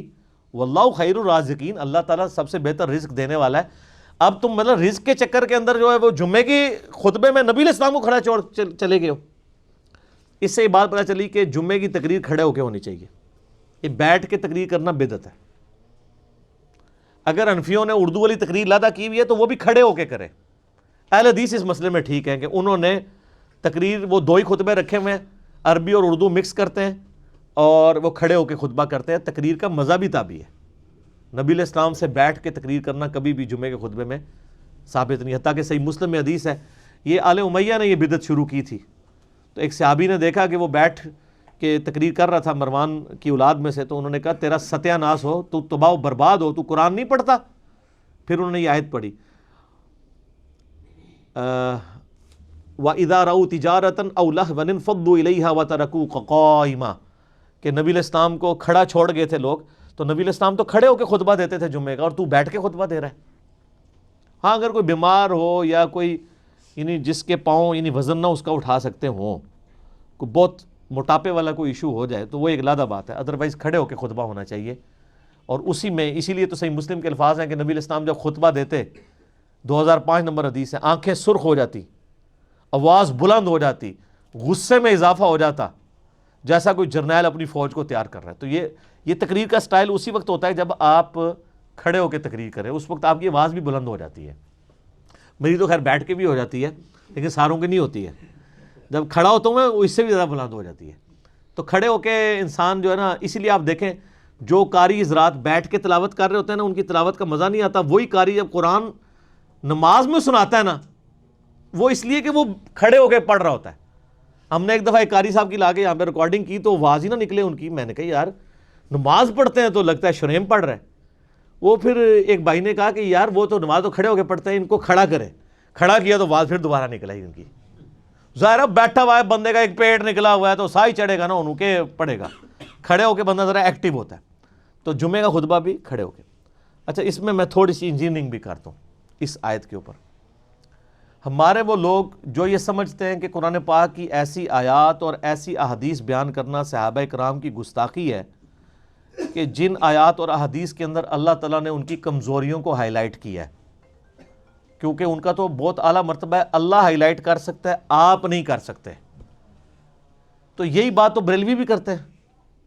وہ کہتے ہیں جو قرآن پاک میں نبیوں کی غلطیاں بیان ہوئی ہیں یہ آپ بیان نہیں کریں گے. حتیٰ کہ بارِ شریعت میں لکھا ہے کہ قصہ آدم اور ابلیس جس کو اللہ نے ہدایت کا ذریعہ بنایا ہے, وہ کہتے ہیں اس کو بیان کرنا ہی حرام ہے کیونکہ اس میں نبی کی تنقیص آئے گی. حالانکہ سورۃ الاعراف میں ہے کہ ہم قصہ آدم اور ابلیس اس لیے بیان کر رہے ہیں تاکہ تمہیں پتہ چلے اے لوگوں کہ تمہارے ماں باپ کو جس نے شیطان نے ورگلایا تھا تمہیں نہ ورگلا دے. اسی طریقے سے جب ہم پڑھتے ہیں قل انما انا بشر مثلکم قرآن سے, وہ کہتے ہیں یہ تو اللہ تعالیٰ نے اپنے نبی کو کہا نا کہ تم انسان ہونے میں بشر ہو, یعنی بشر کی اسپیشیز سے ہو. آپ نبی علیہ السلام کو بشر کہیں گے تو توہین ہے. یہ کیسی کہانی بنائی ہے؟ یہی کہانی اہل حدیث نے گھڑ لی.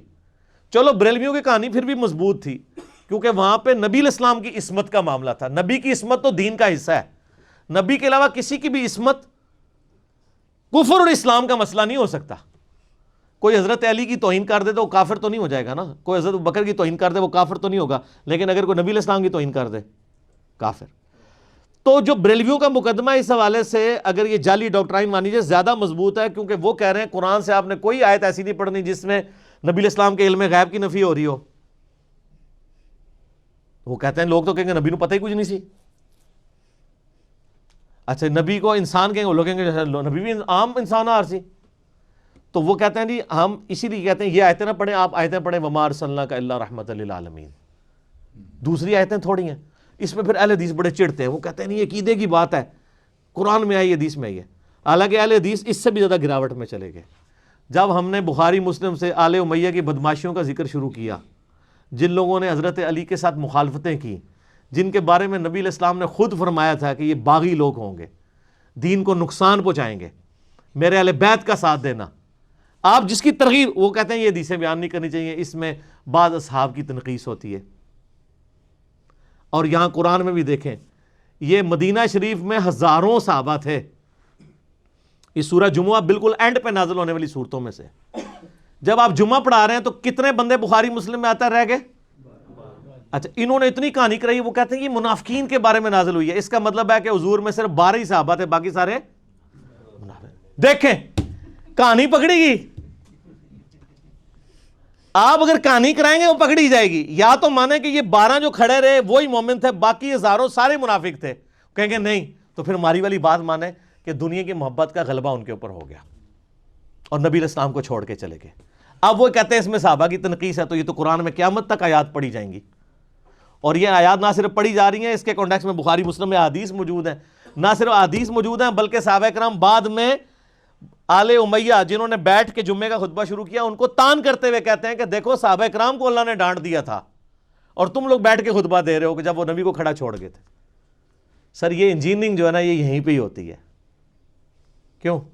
کیونکہ نہ میں وہابی نہ میں بابی, میں ہوں مسلم علمی کتابی. اللہ تعالیٰ سے دعا ہے جو حق بات میں نے کہی اللہ تعالیٰ ہمارے دلوں میں راسخ فرمائے. اگر جذبات میں میرے منہ سے کوئی غلط بات نکل گئی تو اللہ تعالیٰ ہمارے دلوں سے معاف کر دے. ہمیں کتاب و سنت کی تعلیمات پر عمل کر کے دوسرے بھائیوں تک پہنچانے کی توفیق عطا فرمائے. اللہم صلی علی محمد وعلی آل محمد کما صلیت علی ابراہیم وعلی آل ابراہیم انک حمید مجید. اللہم بارک علی محمد وعلی آل محمد کما بارکت علی ابراہیم وعلی آل ابراہیم انک حمید مجید. سبحانک اللہم وبحمدک اشہد ان لا الہ الا انت استغفرک واتوب الیک وما علینا الا البلاغ المبین.